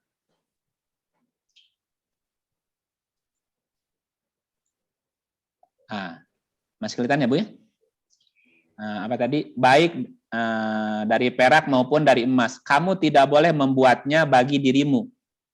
Sebab itu jangan kamu membuat berhala daripada perak dan jangan kamu membuat berhala daripada emas di hadapan aku. Jangan membuat bagi dirimu patung-patung perak atau emas untuk kamu puja selain aku. Oleh karena itu jangan membuat patung berhala, baik dari perak maupun emas. Jangan kamu membuat di sampingku Allah dari perak. Ini yang lainnya sama. Sama ini begitu. Ini kan itu kan udah dianggap tadi kalau mereka sudah meyakini dia bisa mendatangkan Jangan menduakan aku. itu kan sudah menjadikan ilah namanya, udah menjadikan ilah selain Allah maksudnya gitu. Iya. Kalau kita buka ini sama aja sebenarnya Bu, nggak boleh juga. Iya. Ya kan nggak boleh. Gitu bahasanya. Ini Keluaran 20 ayat 23 ada ya. Kalau terjemahan lama bunyinya jangan buat sesuatu yang menduakan aku. Jangan buat bagimu berhala perak maupun berhala emas. Tapi mirip sih kalimatnya gitu. Iya, mirip sama. Intinya, ya di Injil juga nggak boleh membuat-buat berhala selain Tuhan gitu. Atau yang berhala yang dianggap jadi Tuhan gitu. Iya. Ya sama. Kalau udah mengarah ke situ, ya ini kan udah musyrik bahasanya. Gitu Bu. Ini mah pengetahuan aja Bu ya. Iya. Enggak dengan Injil juga ya sama begitu, nggak boleh membuat sesuatu yang dianggap Tuhan gitu. Bisa memberikan tadi berkah, memberikan keberuntungan, bla bla bla bla gitu. Ya artinya kan bisa secara umum gitu ya Pak. Peringatan ini gitu loh kepada mereka yang melakukan. Iya. Itu bisa secara umum, artinya dari semua sisi, dari bidang apapun, dari agama apapun, itu. Iya. Aduh, menakutkan. Ini fenomena apa lagi ya Bu? Nggak tahu, stres. Ya orang lagi cari dirinya sendiri. Atau orang cari sensasi atau cari apa, nggak tahu ini motif. Pengen hebat. Nggak tahu.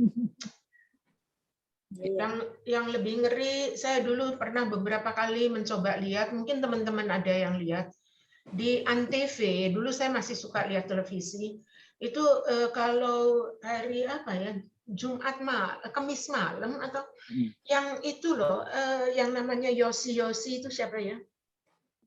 Yang dia bisa lihat segala macam. Apa tuh? Masih muda, anak laki masih muda sekali. Yang suka ngobrol sama arwah itu ya? Ya. Dan dia bisa, kalau lihat orang juga dia bisa tahu tuh di belakang kamu ada ini gitu. Nah, itu kamu sekarang sedang begini gitu. Dia bisa ngomong begitu loh. Saya nontonnya tuh karena saya kagum ada orang kok bisa lihat gitu. Ada sih Bu, mungkin ilmu begitu ya, mungkin ada ya. Iya, saya kira ada, kalau enggak kok dia bisa lihat di dalam ruangan aja di studio televisi. Dia bisa lihat banyak sekali makhluk-makhluk gitu loh. Di atap, di langit-langit, di dekat kursi. Dia bilang ada. Terus ada orang lain yang hadir juga bisa lihat gitu. Kan serem itu. Untunglah kita yang nggak bisa lihat. Enggak pengen, enggak usah. Saya Makanya mau lihat. beruntung. Saya mau lihat realita yang ada aja. Iya betul. Dunia lain nggak usah ya. Bu Farida beli boneka yang berapa? Dia beli yang 30 juta kemarin, Pak. Wah. Iya. Boneka dari India. Boneka Doraemon. Dikasih makan apa nggak tahu. Boneka Doraemon aja biar sakti itu. Doraemon, iya, biar bisa ada kantongnya ya. Iya. Tapi juga cari sensasi kali juga ya. Iya. Ya itu aja Bu sih. Jangan laku. Ayat yang baru. Ayat yang saya ingat ya itu aja. Kita bahas bonekanya selesai. Sekarang pertanyaan berikutnya. Oke. Kalau masih ada pertanyaan lain monggo. Saya ingin komentar ya. Oh iya, Mangga, gimana pandangan Ibu? Apa yang dikemukakan Bu Dewi memang mengejala, saya juga baru lihat di televisi. Tapi apakah ini bukan ciptaan orang yang dagang? Tiba-tiba diciptakan begitu, cari keuntungan. Bisa jadi.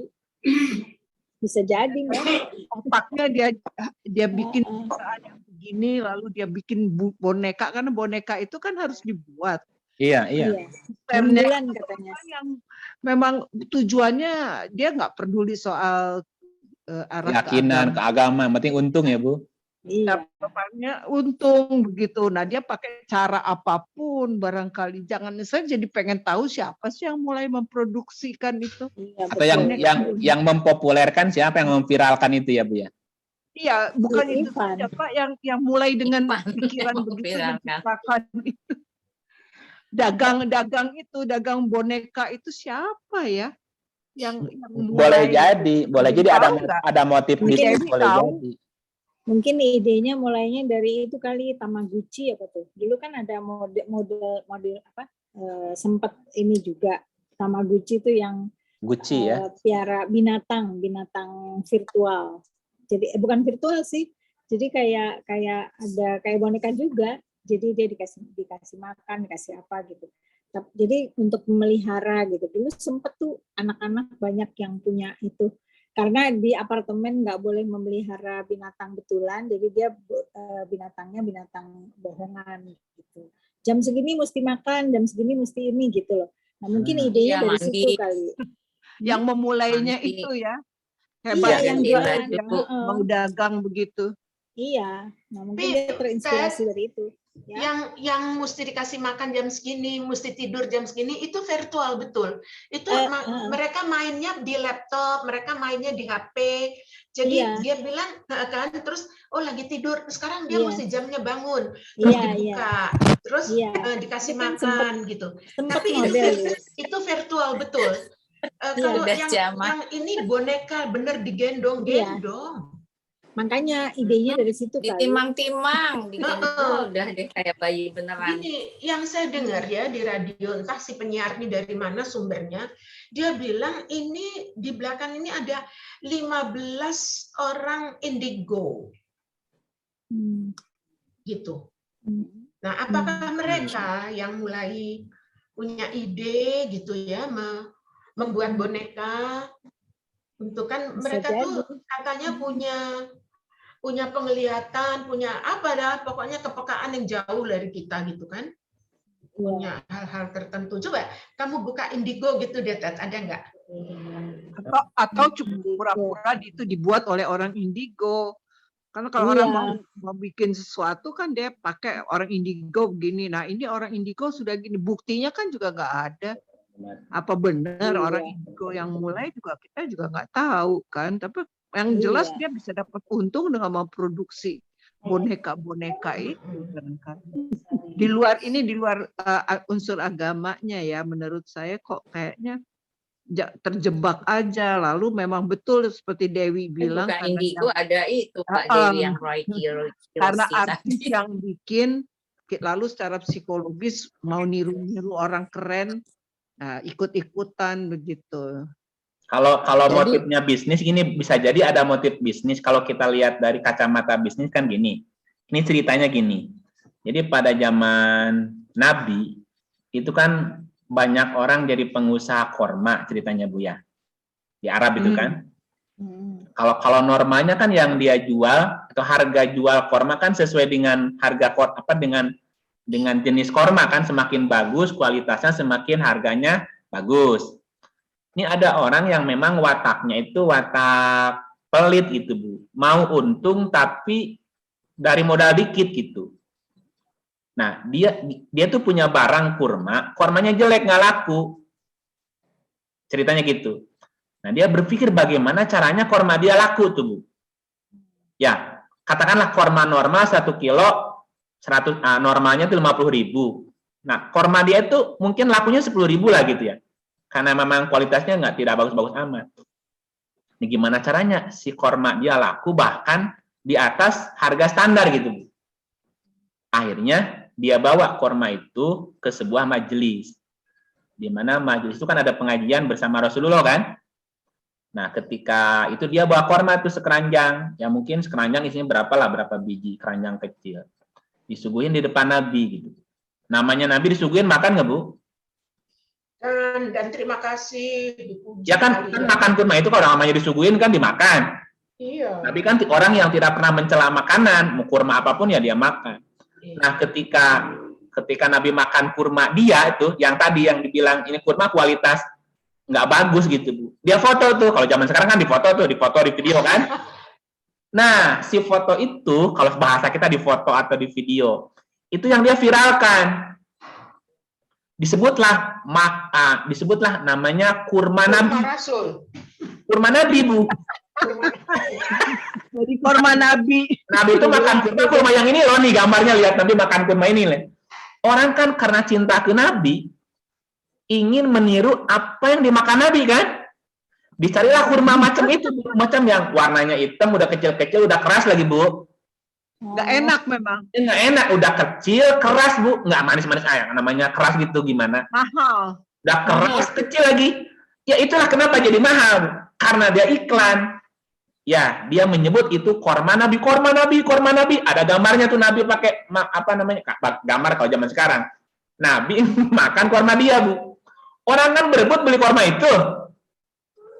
Orang makin banyak yang berebut, harganya naik kan, Bu? Pinter dia. Pinter, yang tadinya harganya layaknya 10.000, dia jual 100.000, Bu. Bukan pinter, Pak. Beli itu. Itu akal bulus. Maksudnya gini, ada orang yang memang memanfaatkan sosok untuk menjual produk dia, Bu.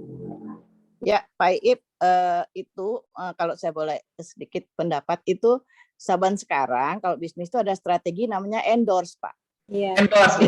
Nah, sekarang ada endorse lah. Dulu juga Endorse itu artinya apapun yang kita jual, biasanya orang sekarang diberikan kepada seorang artis misalnya, dia pakai, Iya. kemudian artis itu memasukkan ke dalam medsos dia. Kemudian di dalam medsos dia itu kan ya dia mempunyai pendukung tuh ratusan atau jutaan. Iya, banyak. Nah, lakunya dari sana. Sekarang namanya tuh endorse, Pak. Iya. Jadi memang itu strategi bisnis. Dia menjual boneka, dia memanfaatkan artis-artis yang populer itu, kemudian dia bayar mahal kepada artis itu, kemudian orang melihat itu, kemudian ikut dan laku seperti itu. Jadi memang strategi online itu sekarang kan luar biasa. Jadi itu namanya endorse, itu udah biasa. Jadi kayaknya ini endorse itu. Dia jualan itu dengan embel-embel magic gitu. Iya, embel. Ya, banyak juga orang yang jual barang embel-embel agama ya, Bu ya. Dulu contoh gini. Iya. Orang-orang tuh dulu jarang-jarang pakai baju koko kan, Bu ya. Iya, Kemudian betul. muncul ustadz yang populer, katakanlah Uje ya, Bu ya. Uje itu kan dulu sempat banyak juga penggemarnya kan. Iya. Ada orang punya produk koko dikirimkan ke dia, dihadiahin. Ya dia pakai kan? Pakai di foto lah. Maka terkenal jadi koko Uje gitu, peci Uje. Orang kan yang penggemar Uje kan lomba-lomba belilah produknya walaupun mahal, barangnya sama dengan yang lain. Jadi memang motif bisnis juga mungkin saja, Bu. Itu kata Bu tadi, mungkin ini ada bisnisnya bisa jadi. Sangat, Pak, sangat besar kemungkinan bisnis. Karena sekarang apapun, Pak, kosmetik, baju, Bu, seperti kata Bu Lola tadi, memang ini ada unsur bisnisnya sangat kental sekali. Iya. Jadi mereka tahu kok soal agama, musyrik juga mereka nggak tiba-tiba gila juga. Nggak mungkin orang gila tuh kok tiba-tiba gitu. Tapi karena mereka ada unsur bisnisnya, mereka ya belagak gila gitu. Musyriknya musrik tiba-tiba. Bisa jadi, iya. Ya nggak apa-apa dibilang musyrik, yang penting aku dapat uang banyak dan aku nggak yakin ini. Nggak peduli. Pura-pura doang. Pura-pura aja gitu. Tapi dia dapat banyak sekali uang dari si produk yang memproduksi boneka ini itu kan canggih banget, bonekanya cantik bagus seperti orang. Jadi banyak sekarang jangankan yang menganggap segala macam magic, anak-anak pun dibelikan orang tuanya boneka-boneka itu gitu, tanpa ada unsur magicnya juga itu sudah mulai laku. Iya benar. Iya, entah apa lagi. Banyak lah kasusnya kan dulu pernah tahun berapa Antorium kan sampai ratusan juta gitu. Udah laku, si ininya kabur, udah untung. Iya. Ada lagi yang terakhir itu siapa yang janda bolong itu kan? Iya. Sampai 1 lembar 1 juta, 20 lembar 20 juta. Habis itu bubar, udah selesai. Yang beli rugi sekarang. Iya, orang tuh udah banyak mereka dapat. Ya mudah. Kenapa mudah terini ya? Iya deh. Satu pertanyaan lagi, Pak. Siapa yang mau bertanya nih? Udah jam 6 kurang 5 menit. Oke, masih ada Maghrib pertanyaan jam Bapak Ibu? 4.12, jam 6.12. Ada yang bertanya nggak lagi? Pertanyaan lain ya? Ya, pertanyaan lain. Nah, ini karena udah jam sore sekali ya, udah hampir maghrib. Saya pertanyaannya panjang berantai, Pak. Jadi saya kira nggak cukup sekarang. Mungkin nanti kapan-kapan, tetapi ini yang karena kan ini kita diminta untuk membaca bahan-bahan yang sudah pernah kita dapat ya. Nah, memang ada sejumlah pertanyaan, tapi ini saya bilang berantai karena sambung menyambung. Itu ketika kita mulai membahas mengenai keajaiban hati itu loh Pak ya. Ya. Makanya saya tidak ingin tanya sekarang, tetapi yang saya sebetulnya sudah saya tanda-tandai itu adalah membicarakan nafs terutama ya Pak. Itu ada catatan-catatan yang menurut saya, buat saya sih cukup membingungkan, saya belum mengerti sekali gitu loh. Ya, boleh disampaikan dulu catatan, nggak apa-apa, disampaikan aja dulu, nggak apa-apa. Yang lain bisa jadi renungan. Misalnya ya, seperti di sini tertulis bahwa di dalam Al-Quran itu dinyatakan bahwa Allah adalah nafs, ya Pak. Allah menyebut dirinya dengan kata nafs, betul ya Pak ya? Betul ya. Itu ada di surat 6:12. 6:12, 20:41 ya. Terus habis itu nafs sendiri itu bisa dikatakan bahwa nafs itu adalah rasa. Rasa juga lalu ada beberapa hal yang disebutkan sebagai nafs, Pak. Terus gini, nafs cenderung pada hal-hal yang sifatnya rasa atau perasaan ya Pak ya. Karena saya juga buka catatan dari Bu Dini itu yang lebih lengkap dari saya mungkin. Lalu di 2957 itu tiap-tiap yang berjiwa merasakan mati. Itu ada kata-kata gitu ya Pak ya. Iya. Nanti di butir yang lain dikatakan bahwa kita itu pernah merasakan 2 kali mati, 2 kali hidup, gitu. Yeah. Lalu ada neraka dan ini saya baca panjang itu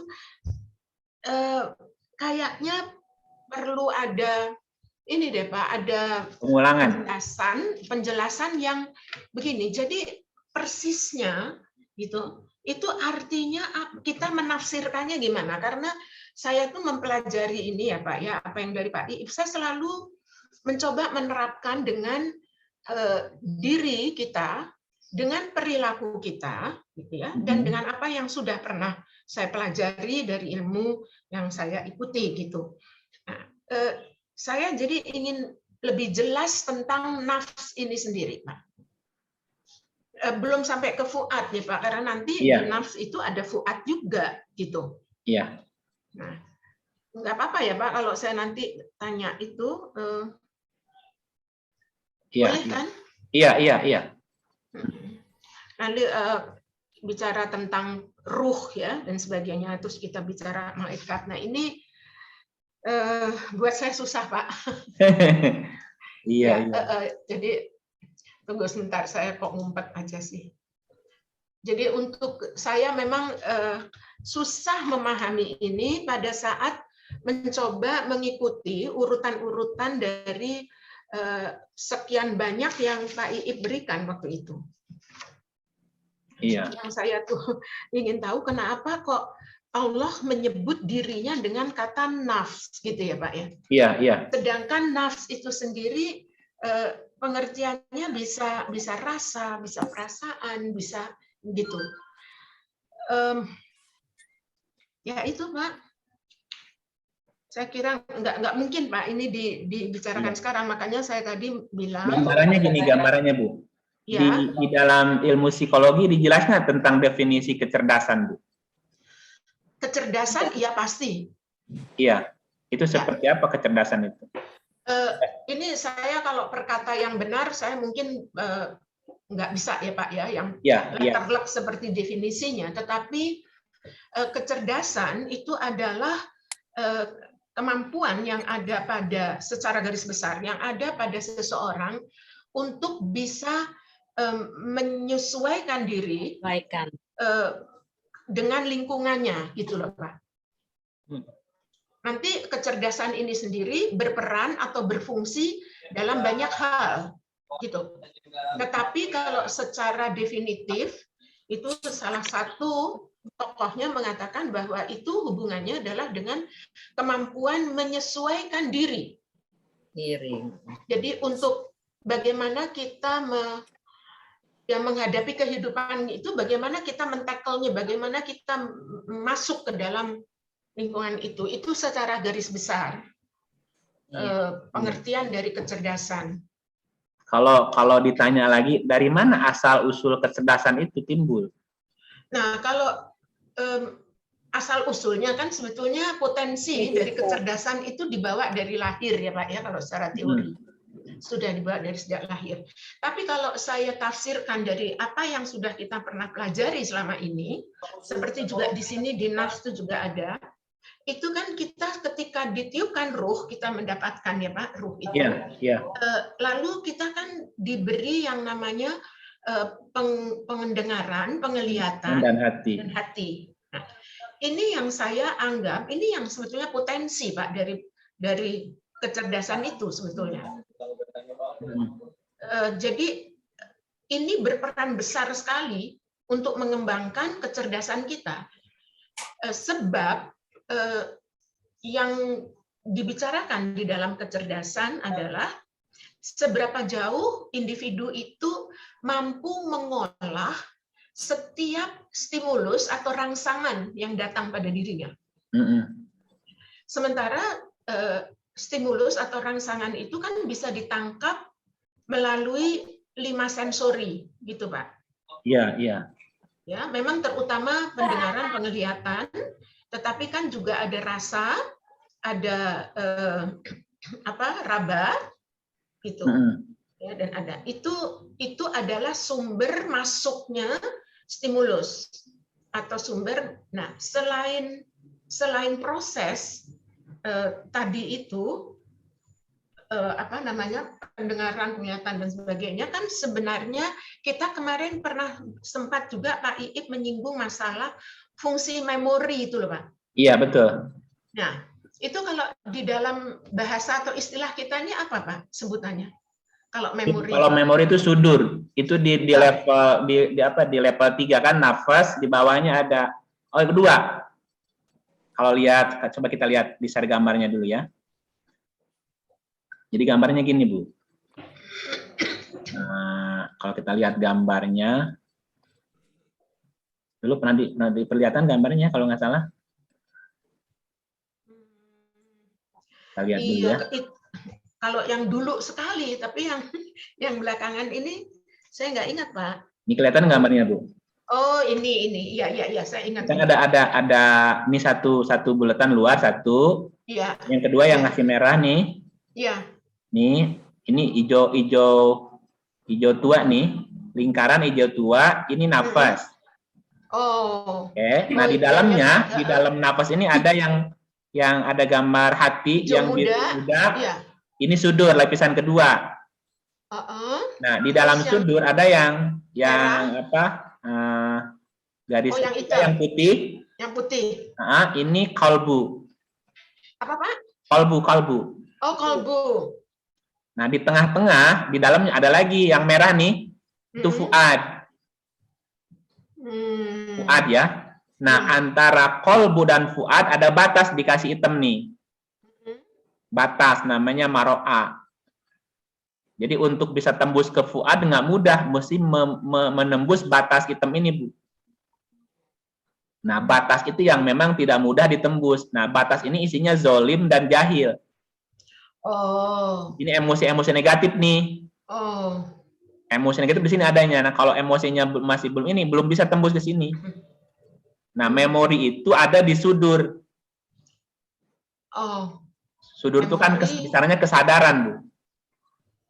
Kesadaran, ingatan gitu. Nah, memori itu ingatan kan di memori, di sudur nah posisinya, Bu. Sebab kalau di dalam ilmu kita ya Pak ya, psikologi kognitif, itu memori atau ingatan itu dia itu memang adalah sumber ya, penyimpan utama dari rangsangan apapun yang kita terima, Pak. Betul, betul. Yang sudah diolah maupun yang mungkin tidak diolah gitu. Itu disimpannya di situ, dan itu menjadi ini sangat apa istilahnya? Ini sangat berfungsi di dalam apa namanya ya? Dalam kecerdasan kita itu fungsinya kuat, berat sekali. Iya, iya. Ini kalau gini, tadi kan bicara Allah itu menyebut dirinya sebagai nafas. Iya. Sementara kita juga ada nafasnya, kan ini Bu ya? Iya. Apa bedanya nafasnya kita dengan nafasnya Allah? Kalau kita lihat ayat ini 3128, tidaklah Allah menciptakan dan membangkitkan kamu, melainkan hanya seperti satu jiwa saja. Tidaklah Allah menciptakan dan membangkitkanmu, melainkan hanya seperti menciptakan dan membangkitkan satu jiwa saja. Jadi gini maksudnya, bahwa ini, jiwa saya, jiwa Ibu Dewi, jiwa Ibu Farida, Ibu Lola, semuanya ini satu jiwa sebetulnya. Sumbernya dari jiwa yang satu. Nah, jiwa yang satu itulah dia tadi, Bu. Allah menyebut dirinya dengan nafas tadi, Bu. Jadi Allah menyebut dirinya dengan nafas. Nah, nafas Allah itulah yang menjadi nafas-nafas kita semuanya nih. Iya. Nah, ini ibaratnya kayak percikan nafasnya dia. Iya. Pecahannya lah istilahnya gitu, Bu. Makanya menghidupkan dan menciptakan dan membangkitkan jiwa itu sama. Satu mu 1000 mu 1.000.000 sama aja, seperti satu jiwa saja. Karena memang kita ini satu jiwa gitu. Dari jiwa yang satu menjadi jiwa-jiwa yang banyak sekarang. Nanti juga akan kembali ke jiwa yang satu lagi. Nah, Pak, jadi kan apakah tidak salah kan kalau kita mengatakan bahwa Allah tuh ya ada di dalam diri kita gitu kan? Bukan, kita ada dalam dirinya. Oh, kita ada di dalam dirinya? Iya. Bukan Allah dalam diri kita, bukan. Tapi kita ada di dalam dia. Wah. Contohnya gini, Bu. Ibu celupkan kapas ke air. Nah, ketika kapas dicelupkan ke air, si kapasnya basah nggak, Bu? Basah. Nah, air di dalam kapas, apa kapas dalam air, Bu? Oh, air dalam kapas. Oh, jadi nah, kapasnya kan dicelupin ke air, Bu. Kita kapasnya ya, Pak? Kita kapasnya. Oh. Jadi kita yang ada di dalam dia, bukan dia dalam diri kita sebetulnya. Enggak, sebab seringkali dalam pembicaraan, jadi yang namanya Allah tuh ada di dalam hati kita. Kan kita sering bicara gitu, Pak. Di dalam, di sekarang dalam kalau dikasih kita. umpama, ini kolam. Kolam kan laut lah. Iya. Celupkan 100 kapas yang sama, Bu. 100 kapas di masing-masing celup ke air. Iya. Kapas basah nggak, Bu? Iya. Paham, Pak. Ya, kapas jadi, yang satu mengklaim bahwa air ada dalam diri saya. Iya. Yang lain juga ada. Makanya itu salah apa enggak kita bilang gitu, Pak? Iya. Tidak salah tapi nggak tepat. Oh. Jadi kita salah. mengatakan Kenapa nggak salah? Karena memang ada air dalam diri dia. Ada air dalam kapas kan? Ya. Oh, air ada dalam diri saya. Nggak salah. Tapi tidak hanya dalam diri dia air itu. Iya, tapi di dalam semua orang. Iya, makanya yang lebih bijak sebetulnya gini, kita ada dalam dia gitu. Oh. Karena Allah meliputi segala sesuatu. Oke. Kalau Allah ada dalam diri kita, khawatirnya ada klaim. Ya. Berarti Allah hanya ada dalam diri saya, dalam diri kamu nggak ada. Ya. Itulah kemudian memunculkan kesombongan, seakan-akan dia paling bertuhan. Ya. Itu yang tadi saya mau tanya. Itu apakah enggak saatnya kok kita bilang salah orang menganggap dirinya adalah Tuhan gitu. Di dalam dirinya ada Tuhan gitu ya. Iya, Pak. Itu yang tadi mau saya tanya. 100 kapas nyemplung ke laut. Kan semuanya pasti basah, Bu. Iya. Makanya di setiap kapas ada airnya. Jadi yang bijak bukan air ada dalam diri saya, enggak, saya ada dalam air gitu. Oh, Kapas ada dalam air karena di dalam setiap kapas ada airnya itu. Dan Allah meliputi semua makhluk yang ada di langit, di bumi, yang kecil, yang besar, yang basah, yang kering itu. Allah meliputi. Jadi tidak mengecilkan Allahnya bahasanya gitu. Kita ada dalam, makanya tadi satu jiwa dengan membangkitkan banyak jiwa sama aja.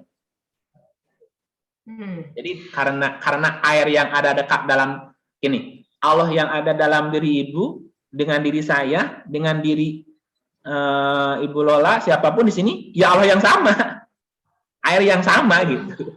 Tetapi Pak, apakah volume air yang ada di dalam setiap kapas itu sama? Beda. Nah itu Nah, beda gitu. ya Pak? Tergantung posisi kapasnya. Ya. Waktu kapas itu nyelup ke air, dia dalam posisi bersih nggak Bu?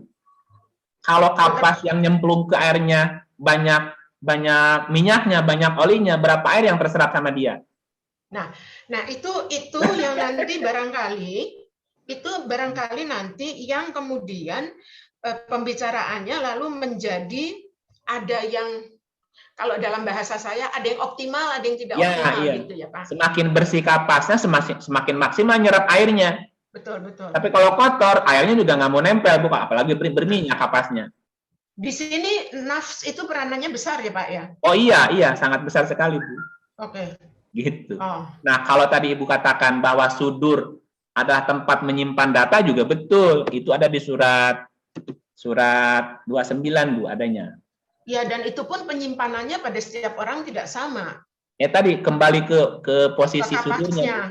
Kalau dia bersih, luas, memorinya ya semakin banyak. Ya. Kalau 2949 itu betul.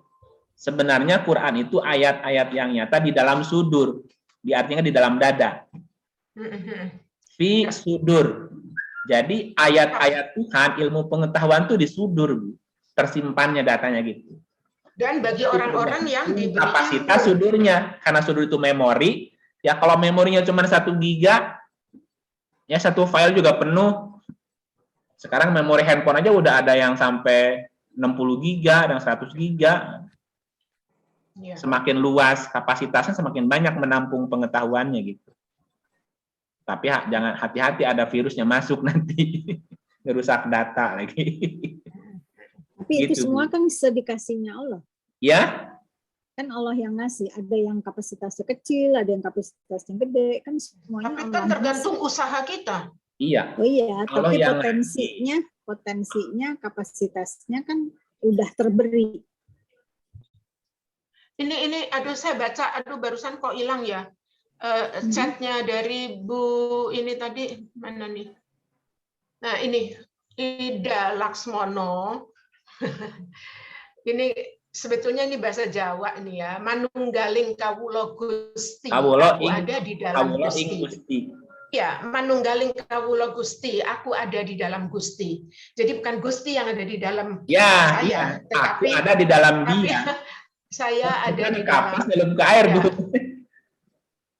Ya benar, manunggaling kawula Gusti, aku ada. Jadi kita ini satu sama dia sebetulnya, karena kita ada dalam dirinya gitu. Betul. Jadi sebetulnya tidak mungkin kita tidak mengenali orang lain ya, karena kita punya hal yang sama dengan orang lain. Betul. Kita punya air yang sama yang diserapnya, Bu.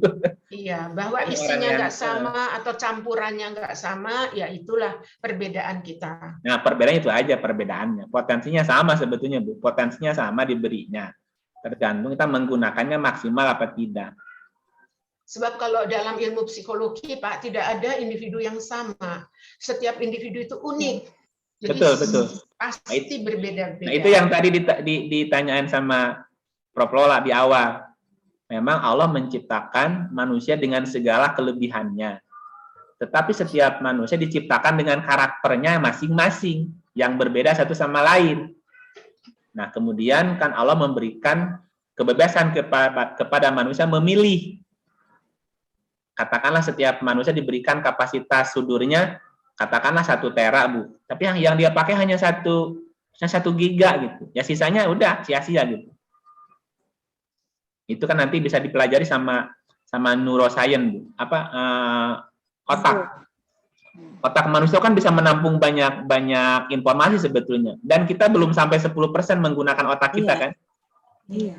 Belum sampai 10% ya, Bu. Masih di 2, di 4. Ada yang bilang baru 4. Baru 4, bro. Kita masih punya nih. Yang masih kosong sebetulnya gitu, Bu. Hanya kita tidak memaksimalkan aja sebetulnya. Gitu. Ya Pak, Ya, ini Pak, ya. tempat saya udah azan kencang Udah sekali. azan. Oh iya. Iya deh. Iya Bapak Ibu, hatur nuhun ya. Terima Udah selesai. kasih sudah.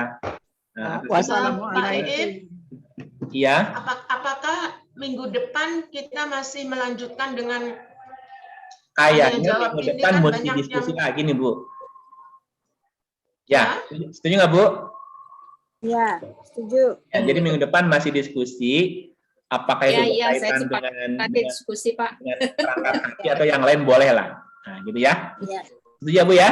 setuju. Ya Pak. Setuju. Oke, kalau Terima kasih setuju. Pak, terima kasih Terima banyak. kasih semuanya. Kita tutup dengan Iya, hamdalah ya. semuanya. Alhamdulillahirobbil. Alamin. Assalamualaikum warahmatullahi wabarakatuh. Assalamualaikum.